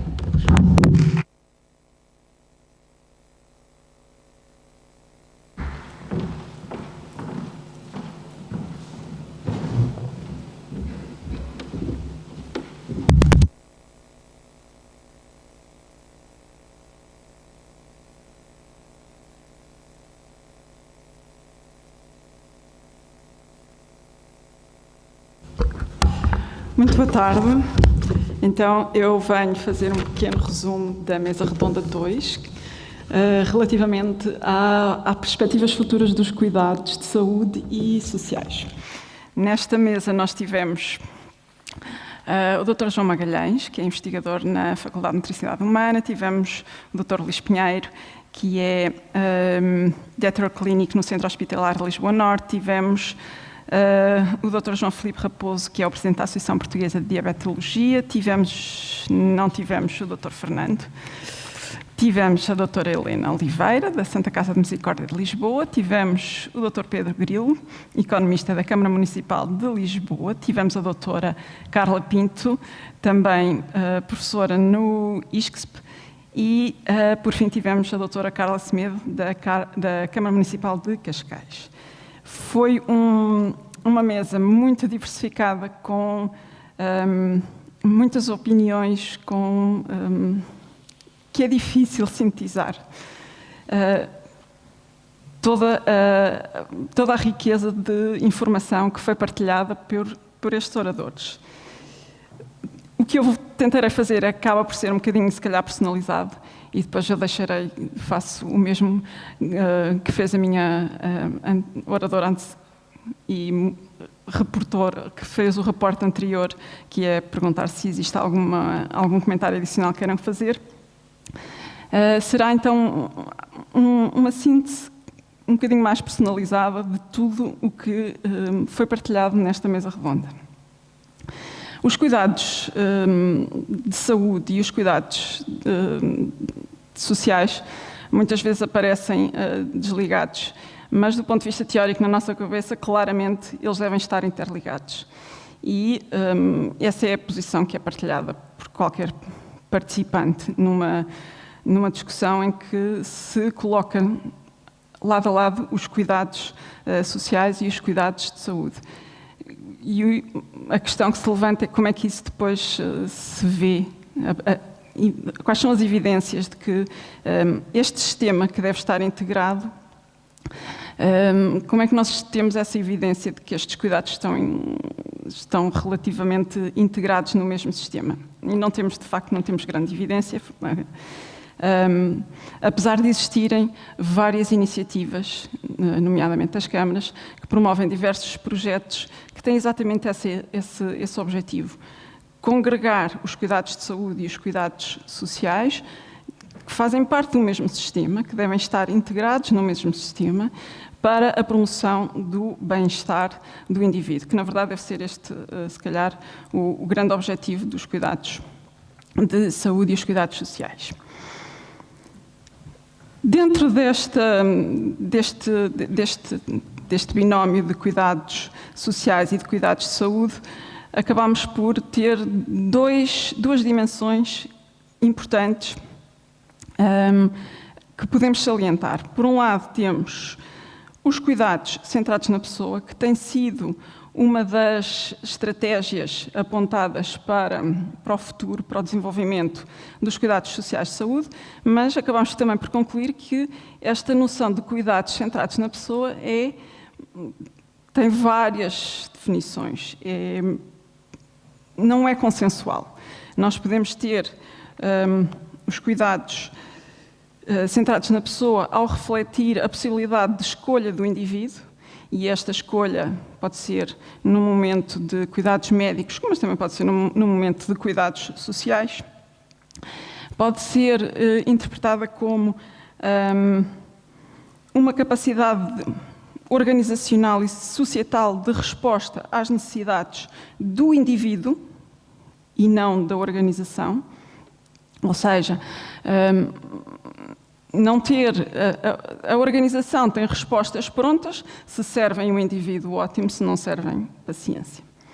Mas também temos uma outra perspectiva, que é a perspectiva, no fundo, clínica, que é uma relação bidirecional que é estabelecida entre um médico e o seu doente, e nessa altura teremos também cuidados que estão centrados na pessoa. Quando nós falamos neste chavão dos cuidados centrados na pessoa, acabamos por ter várias formas de o analisar e de o perspectivar. Isso significa que qualquer estratégia que seja pensada depois tem que acautelar as diferentes formas como pode ser interpretado este conceito de cuidados integrados centrados na pessoa. O outro grande domínio de preocupação, e que já foi referido antes, é o da literacia. E este chavão também de literacia, que pode estar associado à capacitação, à aprendizagem, à formação do indivíduo, também é multidimensional e tem diferentes implicações e tem diferentes níveis de preocupação, digamos, desta forma. Portanto, a literacia no mundo, nos últimos anos, nos 2 últimos anos de pandemia, nós vimos que tínhamos carência clara de literacia, por exemplo, ao nível mais simples, que é o do jornalismo. Os próprios mídias não têm jornalistas, salvo raras exceções, que possam fazer uma comunicação adequada para as pessoas. E aqui temos um outro problema, que é a forma como é feita a comunicação para pessoas que têm uma ausência de literacia e de interpretação e de capacidade crítica em relação à comunicação que é feita.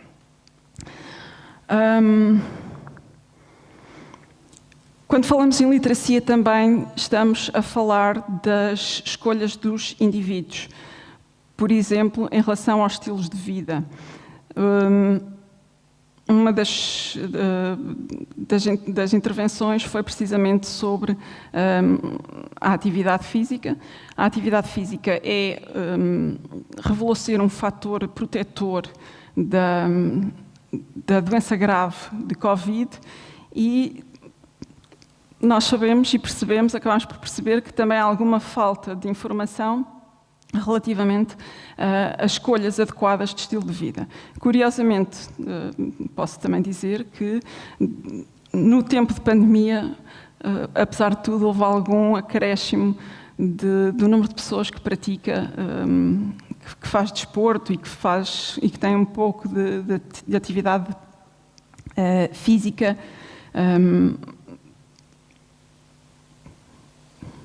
ao longo da semana. Falamos também, no âmbito da literacia, no papel das associações de doentes. Estas associações, nós tivemos um representante relativo à diabetes, têm um papel fundamental na passagem de informação para uma correta gestão da doença. Se nós agarrarmos numa boa prática, como é a Associação Portuguesa de Diabetologia, e na forma como ela faz a formação e a passagem de informação sobre como gerir a diabetes aos seus associados, se generalizarmos essa boa prática, há outras associações que com certeza também o farão, mas por exemplo, ao nível do ensino, teremos com certeza um bom resultado. Quanto às lições de futuro, eu vou usar a frase de uma das oradoras, basicamente para resumir que o futuro é agora, e portanto lições para o futuro. Nós temos que já devíamos estar a começar a fazer as coisas ontem, não é? Portanto, para o futuro o que nós temos é que mitigar os defeitos ou aquilo que não foi tão bem identificado nestes 2 últimos anos. Mais uma vez voltamos à literacia e ligada à literacia, talvez, deixem-me pensar aqui um bocadinho, ver. Motivar todos os profissionais também a terem um papel ativo nesta linha de fornecer informação às pessoas. Isto porque uma das intervenções falou precisamente no desgaste que os profissionais, quer de saúde, quer os profissionais da área social, sentiram nestes últimos anos. E, portanto, este desgaste tem que ser colmatado e tem que se voltar a fornecer esta motivação aos profissionais. Por fim, vou terminar com um outro elemento que foi falado, que é a solidariedade da sociedade. E claramente viu-se que há uma capacidade de mobilização das pessoas e da sociedade para responder a problemas, sejam eles qual forem, não é? Nomeadamente aqueles que emergiram com a pandemia. E, portanto, nós, apesar de vivermos numa sociedade em que nos fechamos todos em casa, não nos fechamos à sociedade e esta solidariedade permaneceu e prevaleceu e as pessoas sentiram-se mobilizadas para dar resposta aos problemas. E esta resposta foi quer a nível profissional, quer a nível social. E fico-me por aqui, não sei se há algum contributo adicional que queira ser dado. Como vos disse, foi uma mesa muito diversificada, muito eu tenho alguma dificuldade em sintetizar tudo aquilo que foi dito.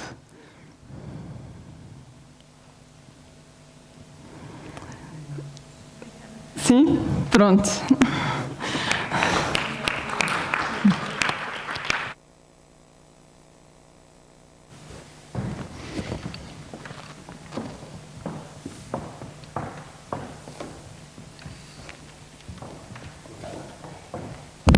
Bem, a tarde vai longa e, como tal, vamos tentar ser objetivos.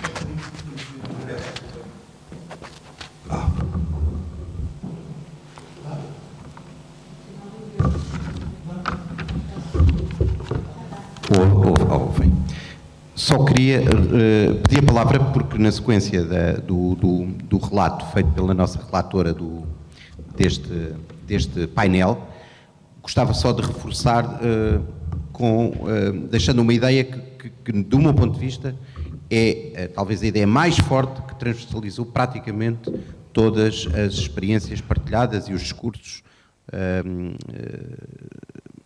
partilhados por todos os oradores e também no âmbito do debate, que é os cuidados de saúde, ou melhor, a pandemia veio evidenciar que não só é necessário, como é possível, integrar melhor e de uma forma mais eficaz e eficiente os cuidados de saúde com os cuidados sociais. E a pandemia veio evidenciar que os sistemas, na forma como eles estão organizados atualmente, em Portugal, revelam uma insuficiência muito grande dessa integração, mais até do que articulação, de integração entre os cuidados de saúde e os cuidados sociais. E, por conseguinte, as respostas que atualmente temos ficam muito aquém, não só das necessidades, mas também de uma rentabilização dos recursos disponíveis nas diferentes instituições. Obrigado.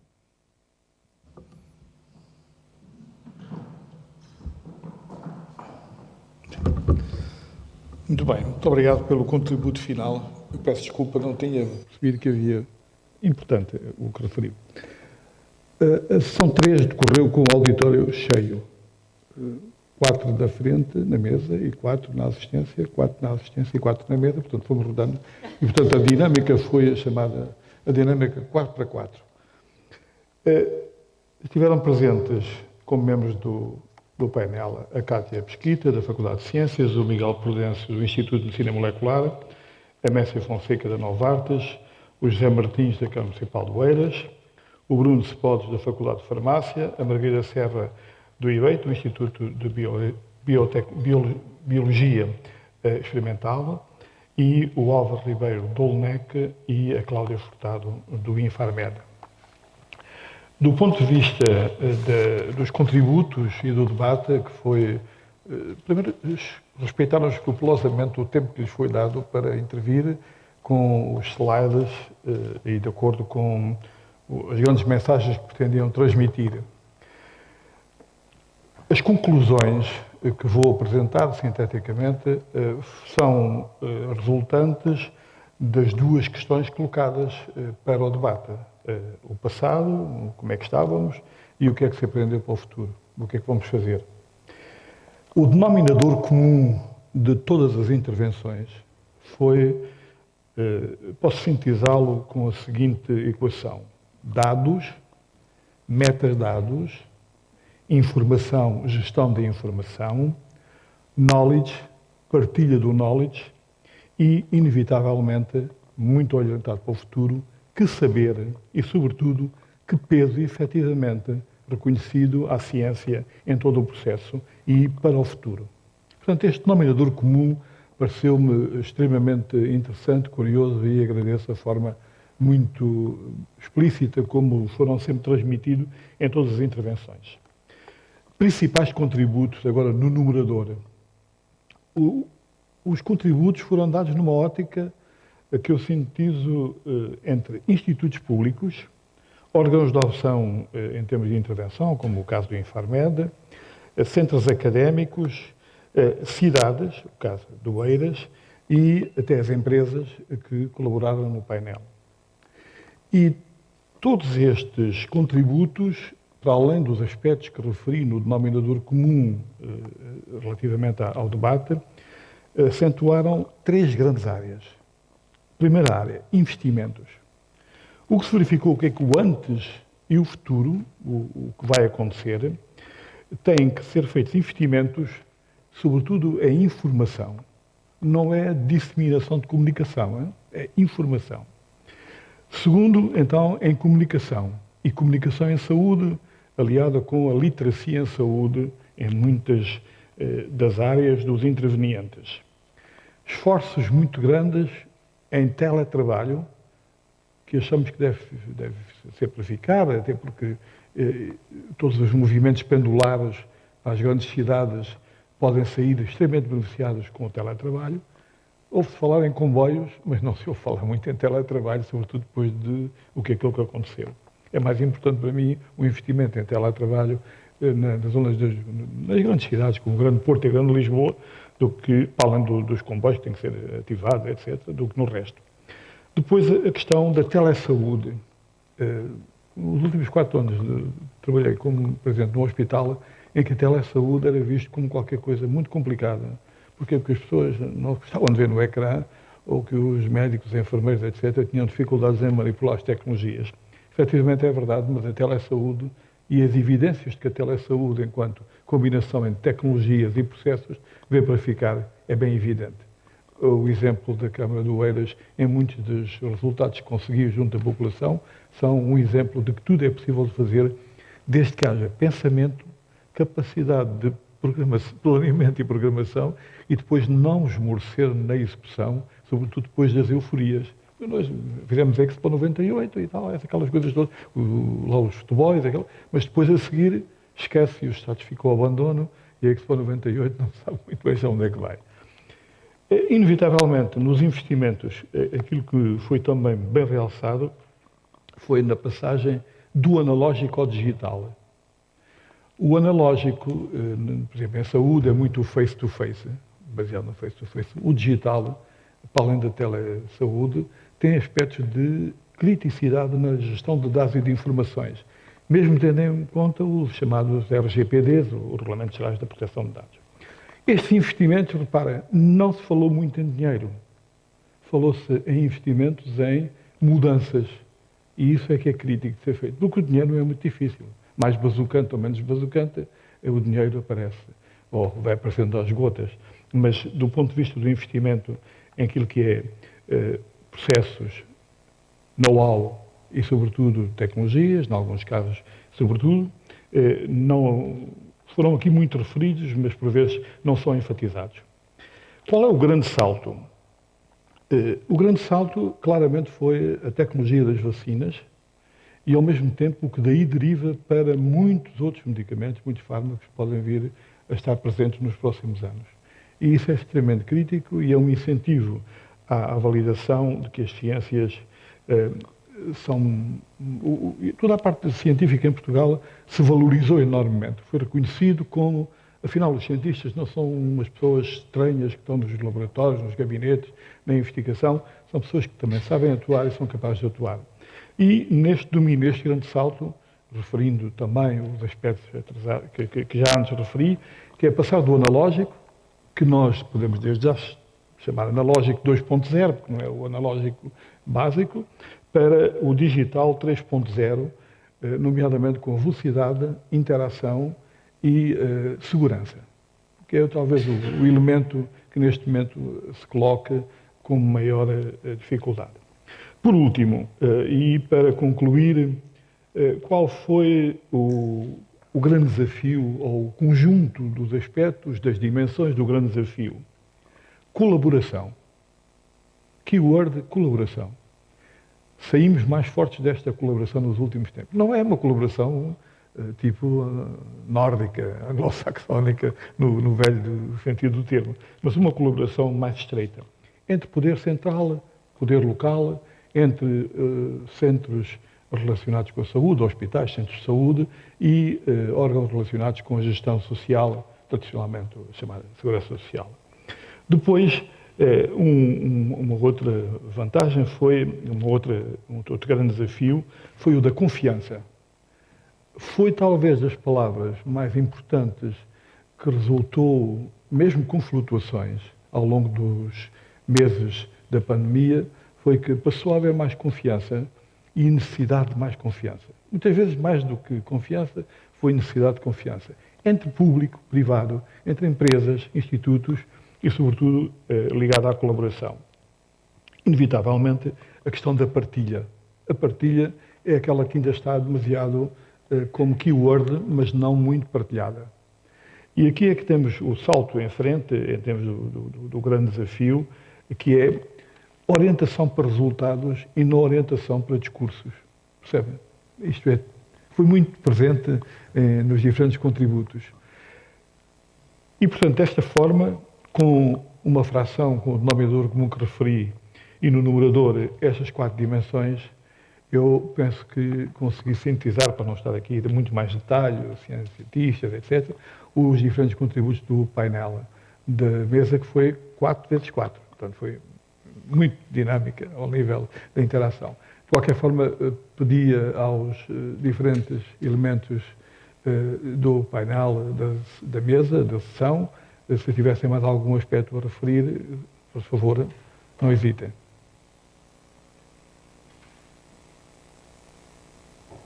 Ok. Então, muito obrigado.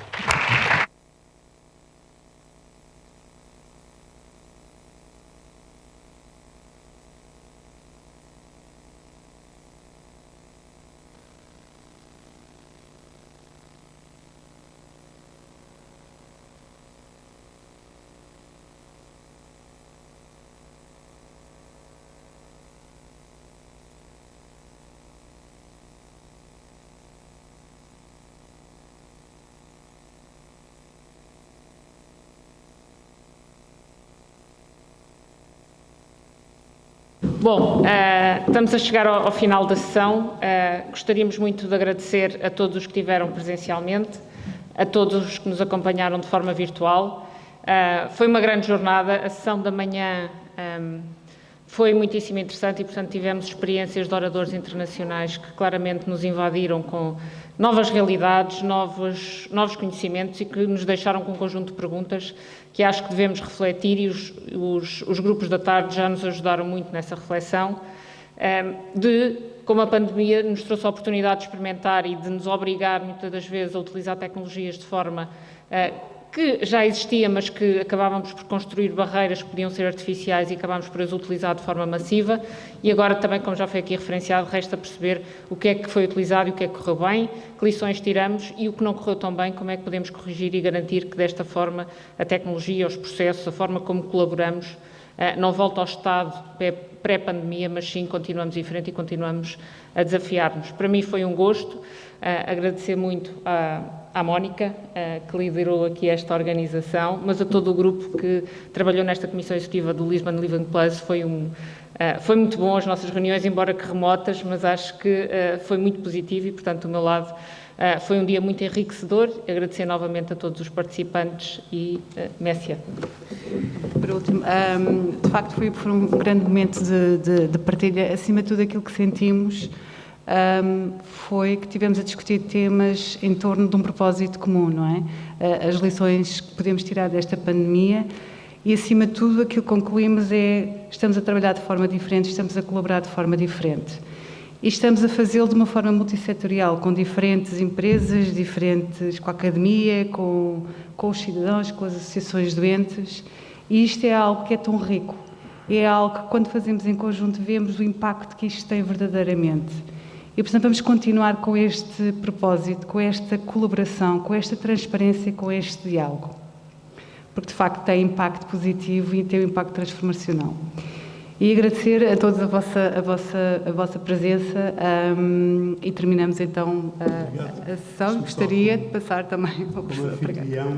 Queria dizer que nós hoje aqui interpretamos o espírito deste consórcio, que é, no fundo, reunir os diversos setores, as forças vivas da sociedade, à volta de propósitos comuns, de temas comuns, e isto se ilustra, o professor hoje disse, que se pode resumir provavelmente em duas traves mestras. Uma é das colaborações e outra é da confiança e da comunhão de objetivos. Eu queria agradecer naturalmente muito, em primeiro lugar, à professora Mónica, que foi verdadeiramente a pessoa por trás deste projeto, por trás e pela frente. Ela é que fez 98% do trabalho. Queria agradecer à Filipa e à Glint, queria agradecer a Mércia. Inicialmente tínhamos outro colega que fez uma boa parte do trabalho também, mas depois a Mércia tomou conta do tema. Queria agradecer à Misericórdia de Lisboa, que nos patrocinou monetariamente. Queria agradecer igualmente à Câmara Municipal de Cascais, que nos patrocinou igualmente. Quer a Glint, quer a Nova Artis contribuíram em género e muito. E dizer-vos que foi um privilégio muito grande para a Universidade de Nova e para mim pessoalmente ter-vos aqui, até naquilo, como disse de manhã, que isto simboliza, que é duas universidades que estão muito perto, que partilham territórios limítrofes, mas estão normalmente de costas voltadas, até às vezes muito voltadas, conseguiram reunir-se à volta, no território de uma delas, à volta, como o secretariado daqui era como se fosse o meu secretariado. Isso é uma coisa que é notável, porque corresponde verdadeiramente. Os homens da gestão aqui da Casa de Nova SBE ensinaram-me uma palavra que é a competition, que é colaborar apesar de competirmos, e acho que esse foi o exemplo que tivemos aqui. Queria agradecer a todos e desejar a todos um bom fim de semana. Muito obrigado. Obrigada.